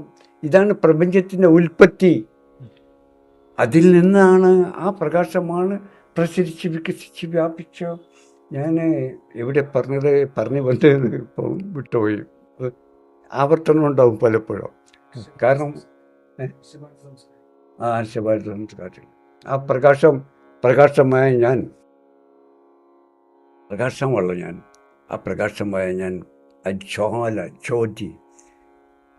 ജ്യോതിയുടെ കാഠിന്യത്താൽ നല്ല ചൂടുണ്ടാവും. കഠിനമായ ജ്യോതി നല്ല ചൂടായിരിക്കുമല്ലോ. ആ ചൂടിൻ്റെ കാഠിന്യം മർത്തം ചൂടിൽ നിന്നാണ്. മർത്തം തള്ളൽ വികസിച്ച് വ്യാപിച്ച് ആ പ്രകാശമാണ്, ജ്യോതിയാണ്. അല്ലെങ്കിൽ ഇനി വേറെ ഭാഷ വേറെ പറയാനുണ്ടല്ലോ, ചൈതന്യം. അതല്ല, ആത്മാവിനെ പറയും. എന്താണ്? അഗ്നി. അതാണ് നമുക്ക് ഉദയത്തിലും അസ്തമയത്തിലും കാണാം അഗ്നിയെ. ഇപ്പോൾ ഇങ്ങനെ കാണുമ്പോൾ നമ്മൾ പ്രകാശം എന്നായി പറയുന്നത്. അഗ്നി ആ പ്രകാശം തൻ്റെ പ്രകാശം, ആ ജ്യോതി തൻ്റെ ആ ചൂട് മർത്തം തള്ളി വികസിച്ച് വ്യാപിച്ച് പ്രകാശം, തീ, ചൂട്, വായു, വെള്ളം എല്ലാ വാതകങ്ങളായി വ്യാപിച്ചുകൊണ്ട്, ഇതിന് അറബിയിൽ പറയും നൂറ്, നാറ്, ഹവ, മാവ് എന്നൊക്കെ. ആ പ്രകാശം പ്രസരിച്ച് വികസിച്ച് പ്രകാശം, തീ, ചൂട്, വായു, വെള്ളം എല്ലാ വാതകങ്ങളെ വ്യാപിച്ചോ ഇരിക്കുന്ന ആ പ്രകാശത്തിലേക്ക്, ആ പ്രകാശ രൂപാന്തരത്തിലേക്ക്, ആ പ്രകാശം കൊണ്ട് ജ്യോതിയുടെ ചൂട്, ആ പ്രകാശം കൊണ്ട് ചൂട് കൊണ്ട് ഏതുപോലെ എന്ന് പറയുമ്പോൾ, ഒരു പക്ഷിയുടെ മുട്ട, കോഴിയുടെ മുട്ട ദ്രാവകമായിരിക്കും.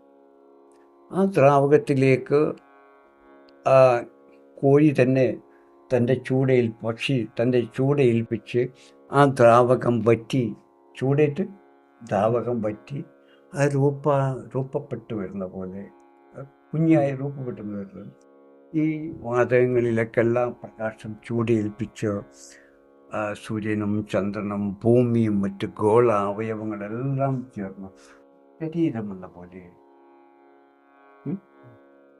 ഒരു സ്വരൂപം, ദൈവം, അദൃശ്യനായ പരമാത്മാവായ ദൈവം ആ പ്രകാശമായും ജ്യോതിയായും നൂറുള്ളയായും, അറബിയിലും പിന്നെ നൂറുള്ള, ജ്യോതി, ഓംകാരം എന്നൊക്കെ പറഞ്ഞു പ്രസരിച്ച് വികസിച്ച് വ്യാപിച്ച് പ്രകാശം, തീ, ചൂട്, വായു, വെള്ളം മറ്റു വാതകങ്ങളെല്ലാമായി വ്യാപിച്ചു കൊണ്ട് അതിൽ ആ പ്രകാശ ചൂടേറ്റ് ഒരു മുട്ട ജലാംശം വറ്റി അവയവങ്ങളായി രൂപപ്പെടുന്ന പോലെ കോഴിക്കുഞ്ഞായി തീർന്ന പോലെ സൂര്യനും ചന്ദ്രനും ഭൂമിയും മറ്റ് ഗോള അവയവങ്ങളെല്ലാം ചേർന്ന ഒരു ശരീരം എന്ന പോലെ ആ അദൃശ്യനായ ദൈവം പ്രകാശത്തിലൂടെ ദൈവസ്വരൂപമായി രൂപപ്പെട്ടു. അതിനെയാണ് അർദ്ധനാരീശ്വരനായ ശിവം എന്ന് പറഞ്ഞത്. ഇവിടെ ഞാൻ പല എന്താന്ന് ചോദിച്ചത് പോലെ ചോദിച്ചു, എന്താ ശിവവാദം? അവരെല്ലാം പറഞ്ഞു അതൊരു സങ്കല്പമാണ്. ഞാൻ അല്ല, യാഥാർത്ഥമാണ്. ശിവം യാഥാർത്ഥമാണ്. നിങ്ങൾക്കറിയില്ലെങ്കിൽ ഞാൻ കാണിക്കാം എന്നാ. ഞാൻ പറയലല്ല, കരുത്ത കൊടുക്കലല്ല. ഞാൻ കണ്ടറിഞ്ഞ് അനുഭവിച്ചു വന്നാൽ എൻ്റെ പണി എന്താ? ആ കണ്ടതും അറിഞ്ഞതും അനുഭവിച്ചതും അതുപോലെ മറ്റുള്ളവർക്ക് കാണിച്ചും അറിയിച്ചും രൂപാന്തരപ്പെടുത്തി ബോധ്യപ്പെടുത്തി കൊടുക്കലാണ് എൻ്റെ പണി. ഇവിടെ വാക്കുകളോ വചനങ്ങളോ അർത്ഥങ്ങളോ ഇല്ല, ബോധ്യമാവാക്കണ്ട. അങ്ങനെ അദൃശ്യനായ പരമാത്മാവായി ഞാൻ ആ ജ്യോതിയായി, നൂറുള്ളയായി, പ്രകാശമായി, ആ പ്രകാശം പ്രസരിച്ച് വികസിച്ച് അതിനെ പറയാൻ ഒരു വിത്ത് എന്ന് പറയാം. ഒരു വിത്ത് മുളച്ച ബടവൃക്ഷമുണ്ടാവും. അതുപോലെ നമ്മളൊരു ബീജത്തിൽ നിന്ന് നമ്മൾ ഈ രൂപം പെട്ടത് അതെല്ലാം ഒരു വിത്തിൽ നിന്നെല്ലാം ഉണ്ടാവും. എന്ന പോലെ അദൃശ്യനായ ചൈതന്യം, ഊർജം, ആത്മാവും എന്നൊക്കെ പറയുന്ന ആ രൂപോഭാവം ഇല്ലാത്ത ആ അവസ്ഥയിൽ നിന്ന് ചൈതന്യം, ആത്മാവ് തൻ്റെ വിശേഷങ്ങളെല്ലാം ഉൾക്കൊണ്ടിരിക്കുന്ന ഒരു പ്രകാശമായി ദൃശ്യമായി ആദിയിൽ. അതിനാണ് ജ്യോതി എന്നും നൂറുള്ള എന്നും പ്രകാശം എന്നൊക്കെ പറഞ്ഞു. അത് ഏതിൽ നിന്ന് രൂപപ്പെട്ട്? ചൈതന്യത്തിൽ നിന്ന്, ദൃശ്യനായ ആത്മാവിൽ നിന്ന്. ആ ആത്മാവിൽ നിന്നും ആ ആത്മാവായ ഈശ്വരൻ്റെ, അള്ളാഹുവിൻ്റെ വിശേഷ ഗുണങ്ങളെല്ലാം ഉൾക്കൊണ്ടിരിക്കുന്ന ഒരു പ്രകാശമായി ദൃശ്യമായി ആദി. അതാണ് ആ പ്രകാശം, നൂറുള്ള ജ്യോതി, ഓംകാരം. ആ പ്രകാശത്തിനെ ഞാനെന്ത് വിളിക്കുന്നറിയാം? ദൈവ മനസ്സെന്ന് പറയും. നമ്മൾ ഇവിടെ നമ്മൾ ഭാരതീയ ദർശനത്തിൽ മനസ്സ് ഇല്ലാതാവണം, മനസ്സില്ലാതാവണം. നിങ്ങളുടെ മനസ്സില്ലെങ്കിൽ നിങ്ങളാരും ഇങ്ങോട്ട് വരില്ലെന്ന്. മനസ്സാണ് ഉദ്ദേശിക്കുന്നത്, അറിയുന്നത്, അറിവ് മനസ്സിലാവുള്ളത്, ഉദ്ദേശിക്കുന്നത്, ആ ഉദ്ദേശം അനുസരിച്ചാണ് പ്രവർത്തനം നടക്കുന്നത്, അല്ലേ?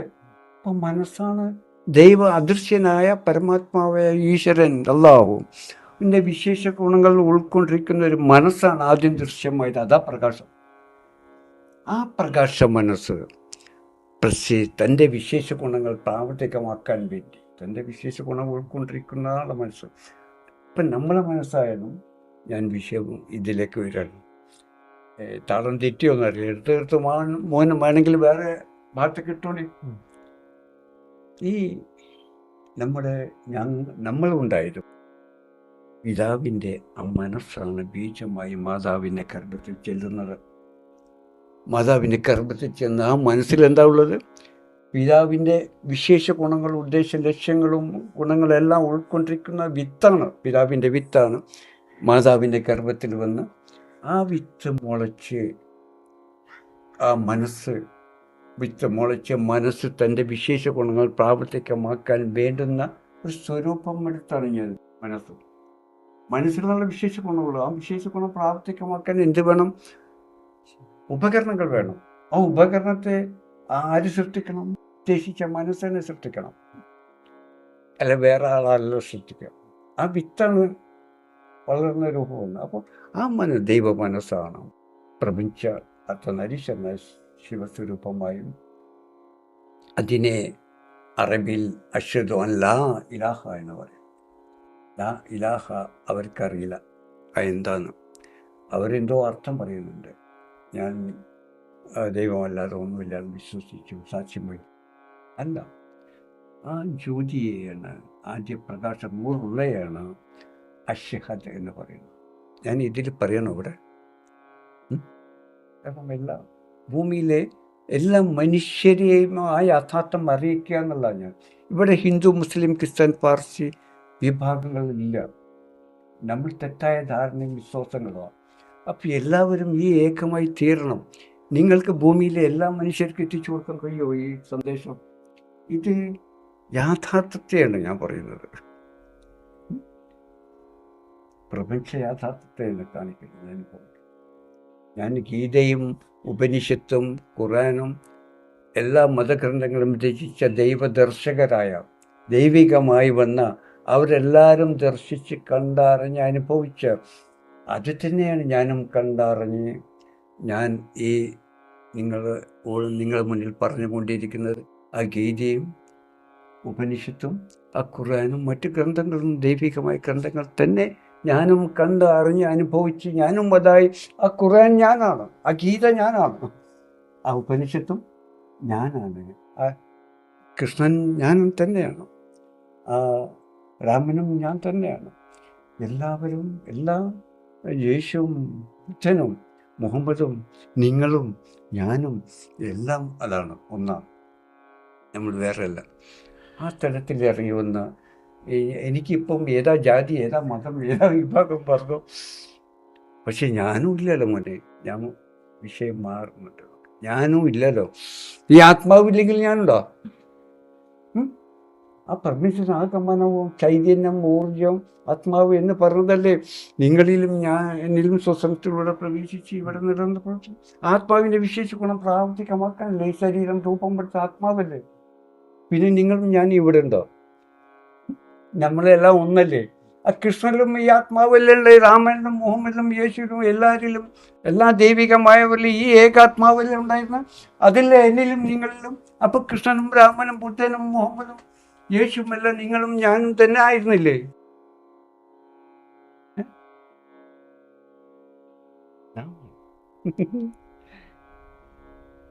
എന്നറിഞ്ഞ് അതായത് ശിഷ്യന്മാരില്ല. ഇവിടെ വേറെ ജാതി മത വിഭാഗ വർഗങ്ങളൊന്നുമില്ല, ഏകം. അതാണ് ഉപനിഷത്ത് ഗീതയിലേത് പറഞ്ഞു. ഇപ്പം മറതിയുണ്ട്. ഏകം, ആ പരമാത്മാവായ ഏകമാണ് പ്രകാശമായും സകലമായും ആദ്യം മനുഷ്യനായും വന്നത്. ഏകം സത് വിപ്ര ബഹുദാ വദന്തി. അതല്ലേ ഗീതയും ഉപനിഷത്തും നമ്മൾ പറഞ്ഞു. അത് തന്നെ മുഹമ്മദ് ആശ്രിതമല്ലാതെ മുഹമ്മദ് അറിഞ്ഞു ഉറപ്പിക്കാൻ പറയും. അപ്പം ദൈവത്തെ അറിഞ്ഞു ഉറപ്പിച്ചു എന്ന് പറഞ്ഞു. ഇവർക്ക് ആ ഷഹാദത്ത് കലിമ അറിയില്ല, ആ ഫാത്തിഹ അറിയില്ല. ഞാൻ കാണിച്ചു കൊടുക്കാം, ആ ദൈവ യാഥാർത്ഥ്യത്തിൽ കൊണ്ടെത്തിക്കാം. അപ്പം എന്നിട്ട് ഏകം സത് വിപ്ര ബഹുദാ വദന്തി, ആ ഒന്നാണ് സകലമാനും മനുഷ്യനുമായി ദൃശ്യമായിട്ടുള്ളത്. പിന്നെ ഇവിടെ ജാതി മത വിഭാഗ വർഗങ്ങൾ അവരെ പറ്റൂല, ഇവരെ പിള്ള, അവർ മറ്റേ ക്രിസ്ത്യാനിയാണ്, അവന് താഴ്ന്ന ജാതിയാണ്, അവൻ ജർമ്മനാണ്, അവൻ പറയാനാണ്, അവൻ മുസ്ലിമാണ് എന്നൊക്കെ പറഞ്ഞ് ഞാൻ ഈ ഭാരത ദർശകനായിരിക്കില്ല.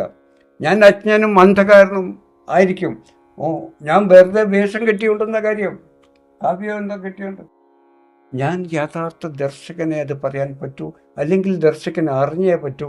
നിങ്ങൾ ഗ്രന്ഥത്തിൽ നിന്ന് അർത്ഥം പറഞ്ഞ്, മുസ്ലിം ആയാലും എല്ലാ മതങ്ങളും ഗ്രന്ഥത്തിൽ നിന്ന് വായിച്ച്, ദർശകം ഇല്ലാത്തവൻ വായിച്ച് അവൻ്റെ ബുദ്ധി കൊണ്ട് അവൻ ആലോചിച്ച് അതിന് അർത്ഥം നൽകുക, ഒരു ഉപമ നൽകുക, എന്നിട്ട് അത് പ്രചരിപ്പിച്ചതിന് പിന്നാലെ ആളുകളും വരും. യാഥാർത്ഥ്യം നഷ്ടപ്പെട്ടു. ഇതാണ് എല്ലാ മതങ്ങളുടെയും അവസ്ഥ. എന്നിട്ട് ഞാൻ ഇവിടെ ഭാരതീയാണ്, ആർഷ ഭാരത സംസ്കാരത്തിൻ്റെ ആളാണ്, ഞാൻ മുസ്ലിമാണ്, ഹിന്ദു ആണ്, ക്രിസ്ത്യാനിയാണ് എന്നൊക്കെ പറഞ്ഞുകൊണ്ട് യാതൊരു കാര്യമില്ല. നീ ദൈവമാവണം. നീ ഒരു മതമല്ല വേണ്ടത്, നീ മനുഷ്യനല്ല വേണ്ടത്, നീ പ്രപഞ്ച യാഥാർത്ഥ്യമായിരിക്കും. നേരത്തെ ഇവിടെ നമ്മളിങ്ങോട്ട് വഴിമാറി വന്നത് ആത്മാവിനെക്കുറിച്ച് പറഞ്ഞപ്പോഴാണ്. ആത്മാവാണ്, ഏകാത്മാവാണ് പ്രപഞ്ചത്തിൻ്റെ. ആ സൂര്യൻ പ്രകാശിക്കുന്നത്, എവിടെ സൂര്യൻ, എവിടെ ജ്യോതി, എവിടെ ഓംകാരം, എവിടെ നൂറുള്ള ഒന്നുമില്ല. ആ ഏക ആത്മാവാണ് തൻ്റെ വിശേഷങ്ങൾ ഉൾക്കൊണ്ടിരിക്കുന്ന പ്രകാശമായി ദൃശ്യമായത് ആദ്യം. അതിനെ നമ്മൾ സൂര്യനെ, ചന്ദ്രനെ, അല്ല സൂര്യനെ, പിന്നെന്താണ് ശംസ്, എല്ലാ മതങ്ങളും പ്രകാശം എന്നൊക്കെ പറയുന്നത് ആ ഏക ജ്യോതിയ. ആ പരമാത്മാവില്ലെങ്കിൽ ആ പ്രകാശമുണ്ടോ? ആ പരമാത്മാവിൽ പ്രവേശിച്ചില്ലേ നിങ്ങളും ഞാനുമില്ല, മരിച്ചു. എന്ന പോലെ അല്ല, പരമാത്മാവാണ് സകല മാനും സൂര്യനും ചന്ദ്രനും ഭൂമിയും മനുഷ്യരും ജീവജാലങ്ങളും എല്ലാം ദൃശ്യമായത് പരമാത്മാവ്. പരമാത്മാവ് ഈശ്വരനാണ്. അപ്പൊ ഈശ്വരനല്ലാതെ ഇവിടെ ഒന്നുമില്ല. ഈശ്വരന്റെ ദൃശ്യതയാണ് എല്ലാം. ആ മനസ്സിലൂടെ, മനസ്സിലൂടെ, ജ്യോതിയിലൂടെ ദൃശ്യമായതെല്ലാം ഈശ്വര സ്വരൂപമാണ്. അപ്പം എല്ലാ ഗോളാവയങ്ങളും ചേർന്ന ശരീരമായ അർത്ഥനരീശ്വരന ശിവസ്വരൂപമാണ്. ആ പ്രകാശം പ്രസരിച്ച് വികസിച്ച് വ്യാപിച്ച്, പ്രകാശം തീ ചൂട് വായു വെള്ളം എല്ലാ വാദങ്ങളെയും വ്യാപിച്ച് അർദ്ധനാരീശ്വരനായ ശിവസ്വരൂപമായി. ആ ശിവസ്വരൂപത്തെയാണ് നമ്മൾ മുസ്ലിമുകൾ ലാ ഇലാഹ എന്നുള്ള ഈ ശിവസ്വരൂപത്തെയാണ്, അർദ്ധനാരീശ്വരനായ ശിവനെയാണ് ലാ ഇലാഹ എന്ന് പറഞ്ഞു. അപ്പം ലാ ഇലാഹയും ശിവനും ഒന്ന് തന്നെയാണ്. അതിനെ ശാസ്ത്രജ്ഞന്മാർ പറഞ്ഞത് പ്രപഞ്ചമാണ്. അപ്പം പ്രപഞ്ചം, ലാ ഇലാഹും ശിവനും, അർദ്ധനാരീശ്വരനും ശിവനും ഏകമാണ്.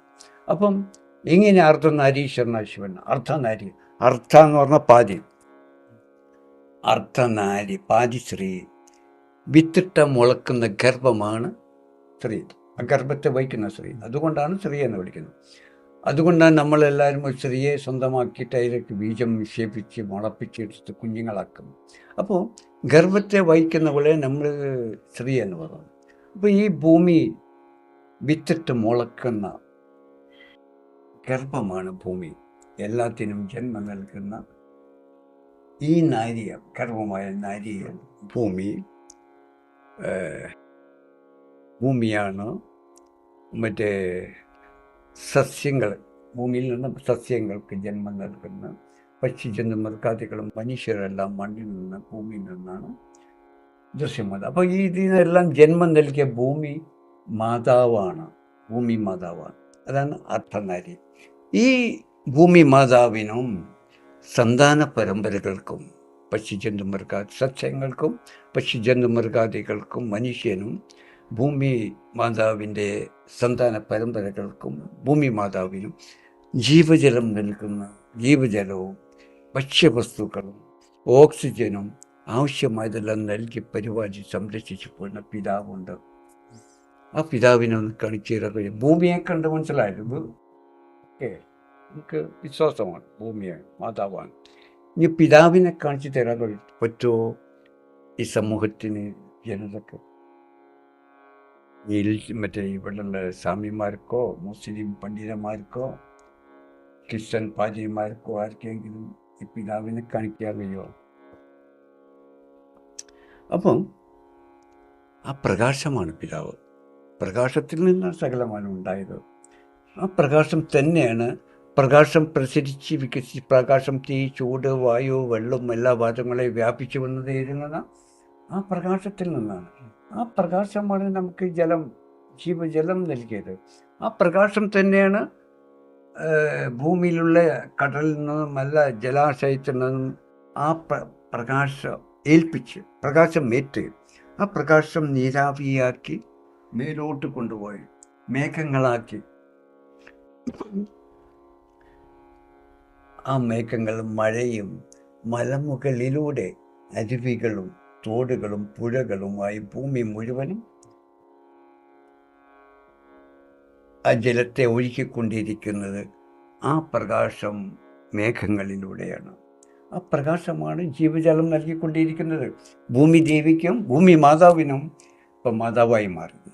കാരണം ജന്മം നൽകിയത് ഭൂമി മാതാവിനും സന്താന പരമ്പരകൾക്കും ജീവജലം നൽകുന്ന പ്രകാശമാണ്. ഇനി ഭക്ഷ്യവസ്തുക്കൾ നൽകുന്ന എങ്ങനെയാണ്? ഭക്ഷണം, ആ പ്രകാശമാണ് സസ്യങ്ങളിൽ പ്രകാശ കിരണങ്ങളേൽപ്പിച്ച് ചൂടേൽപ്പിച്ച് സസ്യങ്ങളിലെ ജലാംശത്തെ വലിച്ചെടുത്ത് താഴെയുള്ള ജലാംശം മേലോട്ട് വലിച്ചെടുത്ത് അങ്ങനെ വേരിലൂടെ മൺപശപ്പും ജീവജലവും മൺപശപ്പും ചേർന്ന് ആ വേരിലൂടെ വലിച്ചെടുത്ത് ഇലയും തണ്ടും തടിയുമായി വളർന്ന് വലുതായി പൂവും കായകളും പഴങ്ങളുമായി മാറ്റുന്ന ആ പ്രകാശമാണ്, ജ്യോതിയാണ്, നൂറുള്ളയാണ്, ആ പിതാവാണ്.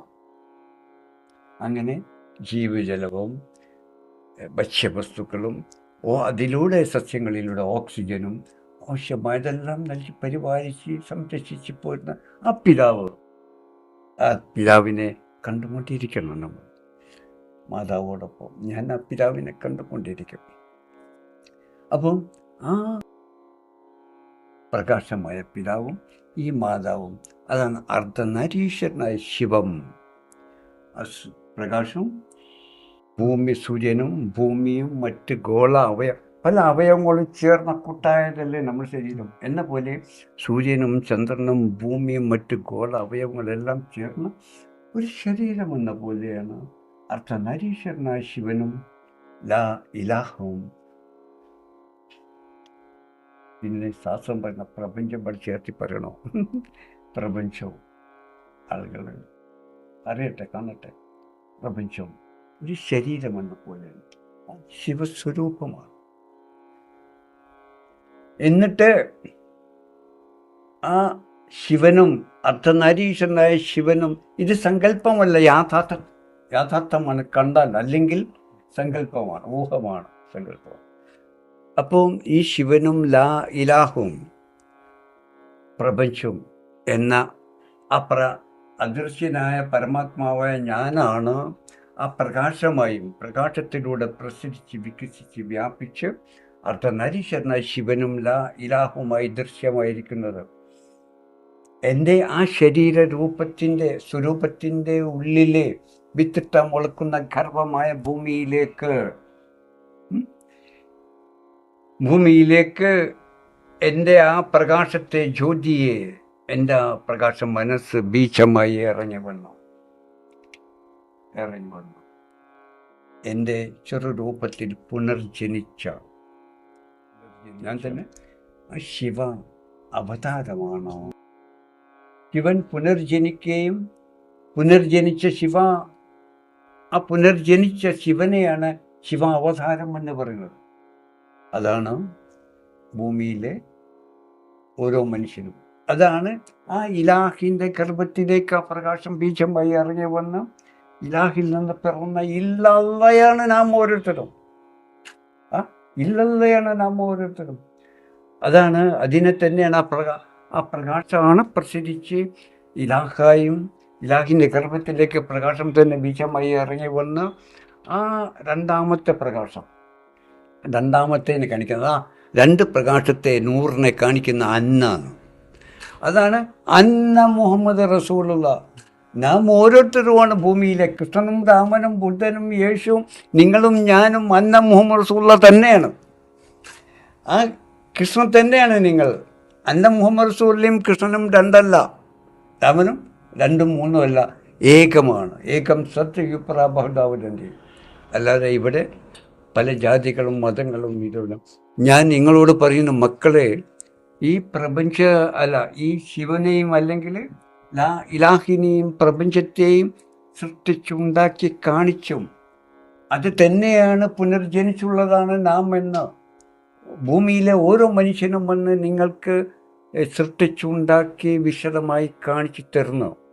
ഇത് നിങ്ങൾക്ക് ഭൂമിയിലെ ഈ പ്രപഞ്ചത്തിലെ ലോകത്തിലെ ഓരോ മനുഷ്യർക്കും എത്തിച്ച് ബോധോദയത്തിലേക്ക് ഉയർത്തിക്കൊണ്ടുവരാൻ കഴിയുമോ നിങ്ങൾക്ക് എന്നാണ് ഞാൻ ചോദിക്കുന്നത്. അത് ചെയ്യാൻ പറ്റണോ നിങ്ങൾക്ക്?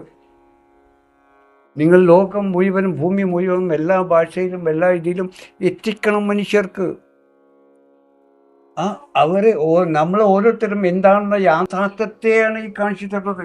പിന്നെ ആ മതം, ഈ മതം, മറ്റേ മതം, ആ ജാതി, ഈ ജാതി എന്ന് പറഞ്ഞ പല ജാതി മത വിഭാഗങ്ങൾ ഉണ്ടാവരുത്. അത് ഈ ഭൂമിയിലെ എല്ലാ മനുഷ്യരും അറിഞ്ഞ് ആ തലത്തിലേക്ക് ഉയർന്ന് എല്ലാം ഏകം സദ്യുപ്ര ബഹുദ വദന്തിയാണ്. വസുദൈവക കുടുംബകമാണ്. ഭൂമിയിലുള്ളവരെല്ലാവരും ഒരു കുടുംബമാണെന്ന് പറയുന്ന ഈ ഭാരത ദർശനം ആണ് നമുക്ക് ഓരോരുത്തർക്കും വേണ്ടത്. ലോകത്തെ എല്ലാ മനുഷ്യരെയും അതിലേക്ക് ബോധം കാണിച്ചു, അറിയിച്ച്, ബോധ്യമാക്കി അവരെല്ലാവരും ഈ ഏകമാക്കി തീർക്കാൻ ശ്രമിക്കണം. എന്നിട്ട് അതുകൊണ്ടാണ് ഭാരതദർശനം പ്രാർത്ഥിക്കുന്നത്, ലോകോ സമസ്തോ സുഖിനോ ഭവന്തോ. ലോകത്തിലെ എല്ലാവർക്കും എല്ലാം ഞാനായതുകൊണ്ടല്ലേ, ആ ഏകമായതുകൊണ്ടല്ലേ, ഒരു കുടുംബമായതുകൊണ്ടല്ലേ ലോകോ സമസ്തോ സുഖിനോ ഭവന്തോ എന്ന് ശിഷ്യന്മാർ പ്രാർത്ഥിക്കാൻ നിങ്ങളെ പഠിപ്പിച്ചത്. ആ ഒന്നാണ്. എന്നിട്ട് ഈ ആർഷഭാരത സംസ്കാരത്തിൻ്റെ ഉടമകളായ നമ്മൾ തന്നെയാണോ വഴിതെറ്റി പോകുന്നത്? നമ്മൾ തന്നെയല്ലേ വഴിതെറ്റി പോകുന്നത്? ആ ജാതി ഈ ജാതി മറ്റേ ജാതി എന്നൊക്കെ പറഞ്ഞ്, അതുപോലെ ആ മതം ഈ മതം മറ്റേ മതം എന്നൊക്കെ പറഞ്ഞ് പോകുന്നത്. അപ്പം നിങ്ങൾ ആർഷഭാരത സംസ്കാരത്തിൻ്റെ ആളുകളല്ല. നിങ്ങൾ വേഷം കാവി ധരിച്ചത് കൊണ്ടോ കുറി തൊട്ടത് കൊണ്ടോ മാനിട്ടത് കൊണ്ടോ നിങ്ങളതാവില്ലല്ലോ, വേഷമല്ലല്ലോ. നിങ്ങളുടെ ആ യാഥാർത്ഥ്യത്തെ ജനങ്ങളിലേക്ക് ഒഴുക്കി ആ ആർഷഭാരത സംസ്കാരം ഋഷീശ്വരന്മാർ കാണിച്ചതും പഠിപ്പിച്ചതുമായി ലോക ജനതയെ ആ തലത്തിലേക്ക് കൊണ്ടുപോകാൻ വേണ്ടിയത്. അല്ലാതെ നിങ്ങൾ ഭരിച്ചോ, ഈ ജനതയെ ഒന്നായി കണ്ട് നിങ്ങൾ ഭരിക്കൂ, നിങ്ങൾ തന്നെ ഭരിച്ചാൽ മതി. ഒരാൾ ഭരിച്ചാൽ മതി, ഒന്ന് മതി. നിങ്ങൾ ഭരിക്കേണ്ട, ദൈവം ഭരിക്കട്ടെ നാടിനെ, ദൈവം തന്നെ ആക്കട്ടെ, ദൈവികമായവൻ വരട്ടെ. അല്ലെങ്കിൽ അസുരന്മാർ പറ്റൂല. അതാണ് നമ്മുടെ ഭാരത സംസ്കാരത്തിൽ അസുരന്മാർ. മോനെ, ദൈവസ്വരൂപമല്ലാതെ ഒരു അസുരനും ഒരു സാത്താനും ഒരു പിശാചും ഇല്ല. ഇവൻ്റെ തെറ്റായ കാഴ്ചപ്പാടും തെറ്റായ നയവും തെറ്റായ പ്രവർത്തനവും ാണ് അസുരനെന്നും സാത്താനെന്നും പിശാചെന്നും പറയുന്നത്. അല്ലാതെ ഇവിടെ ഒരു പിശാചും ഇല്ല, ഒരു സാത്താനും അസുരനുമില്ല. അപ്പം നമ്മുടെ ഭാരതത്തിലെ നല്ല ഭരണം കാഴ്ചവെക്കട്ടെ, ദൈവം ദൈവികമായി തീരട്ടെ, ആ ജ്യോതിയായി തീരട്ടെ, അവർ ഭരിക്കട്ടെ. എന്നിട്ട് ഭാരതം മാത്രമല്ല ലോകം മുഴുവനും നമ്മൾ കീഴടക്കി, ലോകത്ത് മുഴുവനും ഈ ആർഷഭാരത സംസ്കാരം, വസുദൈവ കുടുംബകം, ലോകോ സമസ്ത സുഖിനോ എന്ന സന്ദേശം സന്ദേശം മാത്രമല്ല, ലോകത്ത് മുഴുവൻ മനുഷ്യർക്കും രക്ഷ നൽകി സുഖസന്തോഷാന്തകരമായ ഉല്ലാസ ജീവിതം നൽകണം. നമ്മൾ ആർഷഭാരത സംസ്കാരത്തിൻ്റെ പ്രാർത്ഥന നമ്മൾ പ്രാവർത്തികമാക്കണം എന്നാണ് എനിക്ക് പറയാനുള്ളത്. അത് നിങ്ങൾക്ക് കഴിയോ? ആർക്ക് കഴിയും? വരിക, ഞാൻ സഹായിക്കാം. ഞാൻ പറയുന്നു, മറ്റേ പലവരോടും പറഞ്ഞു, ഒന്നും ആയില്ല. ഞാൻ ഇപ്പോൾ ദൃശ്യമാക്കി അദൃശ്യതയിൽ നിന്ന് പ്രകാശമാക്കി പ്രകാശം പ്രസരിച്ച് രൂപാന്തരപ്പെട്ട് അർദ്ധനാരീശ്വരനായി ശിവനും ശിവ സ്വരൂപവുമാക്കി കാണിച്ചല്ലോ, ഇലാഹയില്ലെന്ന്. ഇതുപോലെ നിങ്ങൾക്ക് വീഡിയോ എന്താ എടുക്കുക, ഗ്രാഫിക് ചെയ്യാൻ കഴിയുമോ? സൃഷ്ടിച്ചുണ്ടാക്കി സിനിമയിൽ കാണിക്കും പോലെ ഉണ്ടാക്കി കാണിച്ചിട്ട് ആ സൃഷ്ടി ഇതുപോലെ ഞാൻ ഇപ്പം കാണിച്ചു തന്നില്ലേ, ഇതുപോലെ ഗ്രാഫിക് ചെയ്ത് കാണിച്ച ആളുകൾ പെട്ടെന്ന് ഇതിലേക്ക് ബോധ്യം വരില്ലേ? അതിന് ഗ്രാഫിക് ചെയ്ത് ഇതെല്ലാം ഞാൻ ഉള്ളപ്പെടലേ പറ്റൂ, അല്ല എന്നെപ്പോലുള്ള ഒരു ദർശകൻ വേണം, ഉള്ളപ്പെടലേ പറ്റൂ. ഞാൻ ഇനി കുറച്ച് ദിവസങ്ങൾ കൂടെ ഉണ്ടാവും. ഒരു ഗ്രാഫിക് കണ്ടുപിടിച്ച് നിങ്ങൾ ചെയ്ത് ലോകത്തിന് പ്രകാശിപ്പിക്കുക, ലോകം മുഴുവനും വിടുക, എല്ലാവരും അറിയട്ടെ നാം ഓരോരുത്തരും എന്താണെന്ന്. ഈ ഭാരത സംസ്കാരം ഏകം സദ്യുപ്ര ബഹുധ വദന്തി എന്നും വസുദൈവ കുടുംബകം എന്ന ഒരു കുടുംബമാണെന്നും പല ജാതി മത വിഭാഗങ്ങളല്ല ഒറ്റ കുടുംബമാണെന്നും അതല്ലേ ഋഷീശ്വരന്മാർ നമ്മളെ പഠിപ്പിച്ച്, അതല്ലേ ഗീതയും ഉപനിഷത്തും. പിന്നെ നമ്മളെങ്ങനെ മാറിപ്പോയി? അപ്പം നമ്മൾ ആ ആർഷഭാരത സംസ്കാരത്തിൽ നിന്ന് പോവുകയാണോ? അപ്പം നിങ്ങൾ അതിൻ്റെ ആളുകൾക്ക് ഒന്നാക്കി നിങ്ങൾ ഭരിച്ചോ. ലോകോ സമസ്തോ സുഖിനോ ഭവന്തോ അത് വരുത്താൻ വേണ്ടി ഈ ശ്രദ്ധിക്ക്. എല്ലാവർക്കും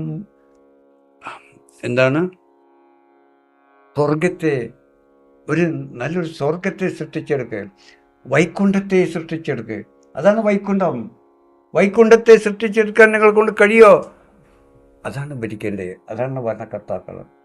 ഒരു വൈകുണ്ഠത്തെ ഉണ്ടാക്കുക, അതാണ് സ്വർഗം.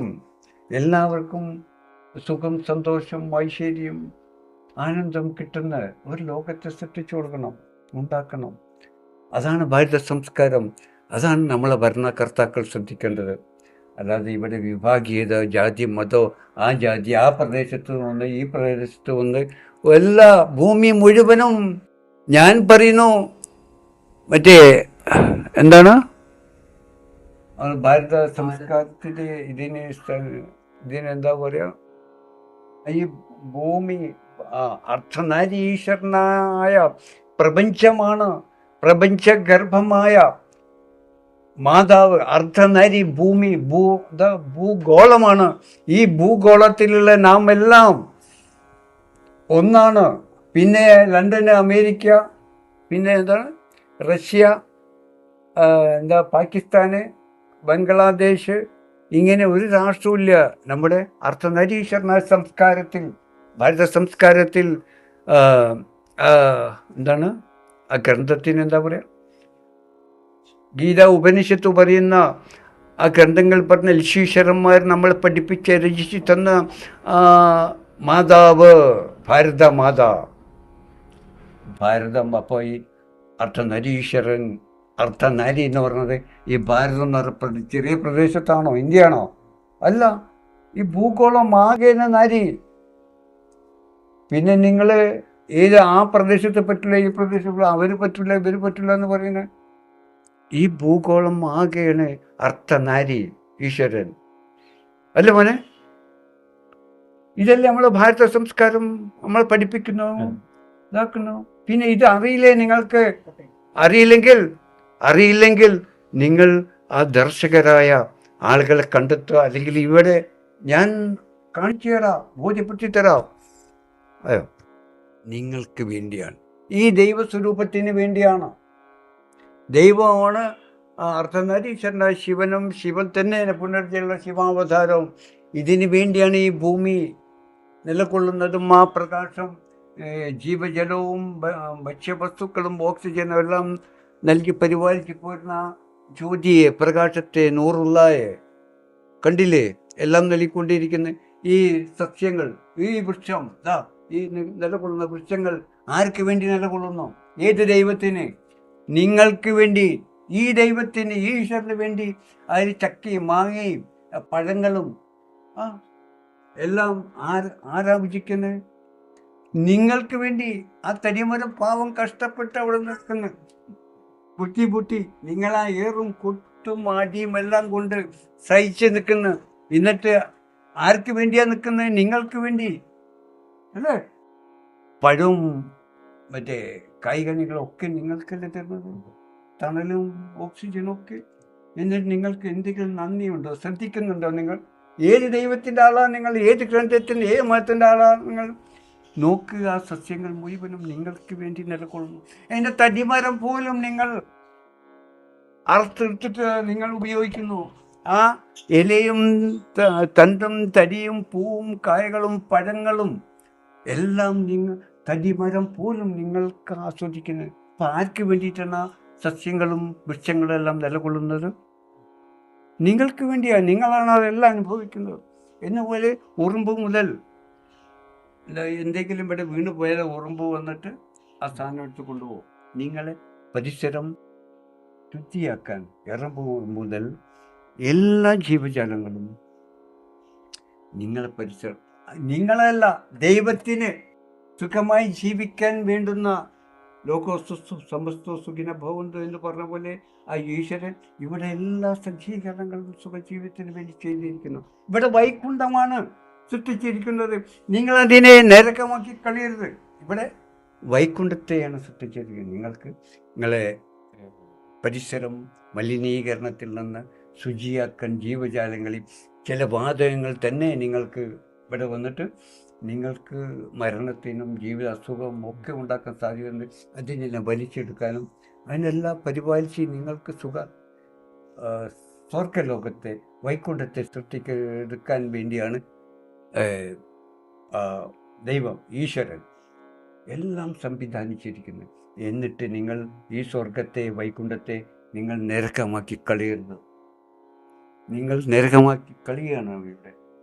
ഇത് നിങ്ങൾ എവിടെ വസിക്കുന്നറിയാം മോനെ? നിങ്ങൾ എവിടെ വസിക്കുന്നറിയാം മക്കള്? അർദ്ധനാരി. പാതി നാരി നിങ്ങൾക്ക് ജന്മം നൽകുകയും വെള്ളവും ഭക്ഷണവും നിങ്ങൾ മാതാവിൻ്റെ ഗർഭത്തിലായിരുന്നപ്പോൾ ഉള്ള പോലെ തന്നെ ഇപ്പോഴും ഈ അർദ്ധനാരിയുടെ മാതാവിൻ്റെ ഗർഭത്തിലാണ് നിങ്ങൾ ഇപ്പോഴും വസിക്കുന്നത്. നിങ്ങൾക്ക് ഇവിടെ ജീവജലവും ഭക്ഷ്യവസ്തുക്കളും ഓക്സിജനും ആവശ്യമായതെല്ലാം യഥേഷ്ടം നൽകി പരിപാലിച്ചു പോരുന്ന മാതാവിൻ്റെ ഗർഭത്തിലാണ് നിങ്ങൾ ഇപ്പോഴും വസിക്കുന്നത്. അതാണ് ഈ അർദ്ധനാരി. ഈ ഭൂഗോളമാണ് മാതാവ്. ഭൂമി മാതാക്കി ജയിനെ വിളിക്കുന്നു. എന്നിട്ട് നിങ്ങൾ വിഭാഗീയത ഉണ്ടാക്കണം. ആ സ്ഥലം പറ്റില്ല, ആ സ്ഥലത്തെ പേര് പലതും നൽകിയിരിക്കണം.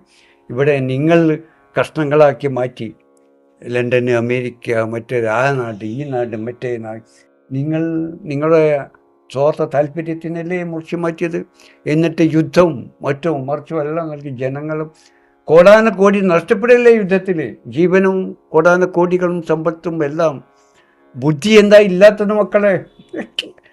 എല്ലാവർക്കും ഒരു അനുരജ്ഞനം കൊണ്ട് ഒരു പഞ്ചായത്ത് ഉണ്ടാക്കിവിടെ ഒരു ജഡ്ജിമെന്ന്. ഒരു ജഡ്ജിനെ ലോകം നിശ്ചയിച്ചിട്ട് അതിനെപ്പോലും വില വെക്കാതെ ഇതാക്കണം. ഓനെ ശിക്ഷിക്കണ്ടേ? എന്താ ഞാനിനി എന്ത് പറയാനാ? ഈ ജാതി മത വിഭാഗങ്ങൾ, വർഗ വിഭാഗങ്ങളില്ലാതെ എല്ലാവർക്കും ഐശ്വര്യം നൽകുന്ന ഒരു ദൈവികമായവനെ വേണ്ടി നമുക്ക്, അല്ലേ? നമുക്ക് കൃഷ്ണനെ, രാമനെ, യേശുവിനെ, ബുദ്ധനെ, മുഹമ്മദിനെയാണ് ഇവിടെ വേണ്ടത്. എന്ത് പേര്? ഇപ്പോൾ ഇവിടെ മോനെ പേരില്ലല്ലോ. നമുക്ക് അർദ്ധനാരീശ്വരനായ ശിവൻ പുനർജനിച്ചുള്ള ശിവ അവതാരവുമല്ലേ ഇവിടെ അവതരിച്ച് എല്ലാവരും. അപ്പോൾ ശിവ അവതാരം മാത്രമേ ഉള്ളൂ, ശിവൻ മാത്രമേ ഉള്ളൂ. പിന്നെ കൃഷ്ണന്, രാമന്, മുഹമ്മദ്, യേശു, ഇത് ഗോപാലൻ, പിന്നെന്താണ് ജോർജ്, ഇതൊക്കെ ഉണ്ണുവന്ന് ഇതൊക്കെ നമ്മൾ തിരിച്ചറിയാൻ വേണ്ടിയിട്ട് ഓരോ നമ്പർ 1, 2, 3, 4 എന്ന് പറയും പോലെ ഓരോ നമ്പർ കൊടുക്കുന്ന പോലെ കൊടുത്തതാണ്. ഇത് ആ പേരിലാണെങ്കിൽ ആ ജാതിക്ക് ആ പേര്, ഈ ജാതിക്ക് ഈ പേര് എന്ന് പറഞ്ഞിട്ട് വലിയ കഷ്ടമായി പോയിട്ട് മോനെ. എങ്ങനെ നമ്മളെ രക്ഷിച്ചെടുക്കാം? നമ്മളെ രക്ഷിച്ചെടുക്കാം. ദൈവത്തെ എങ്ങനെ? ദൈവം തന്നെയല്ലേ ഇതെല്ലാം ആവുന്നത്. ഇനി എന്താ പറയണ്ടേ? ഞാൻ നിർത്തി. നിങ്ങൾ ആത്മാവിൻ ചിരാത്, നിന്നാത്മാവിൻ ചിരാത് എനിക്കു തരൂ സഖേ, എനിക്കു തരൂ. ജ്ഞാനതിലൻ പ്രണയാഗ്നി, ജ്ഞാനതിലൻ പ്രണയാഗ്നി പകർന്നു തരാം സഖേ, പകർന്നു തരാം. പിന്നെ നിൻ മൺചിരാത് നൂറുന്നലാനൂർ, പിന്നെ നിൻ മൺചിരാത് നൂറുന്നലാനൂർ, പിന്നെ നിൻ മൺചിരാത് നൂറുന്നലാനൂർ, പിന്നെ നിൻ മൺചിരാത് നൂറുന്നലാനൂർ.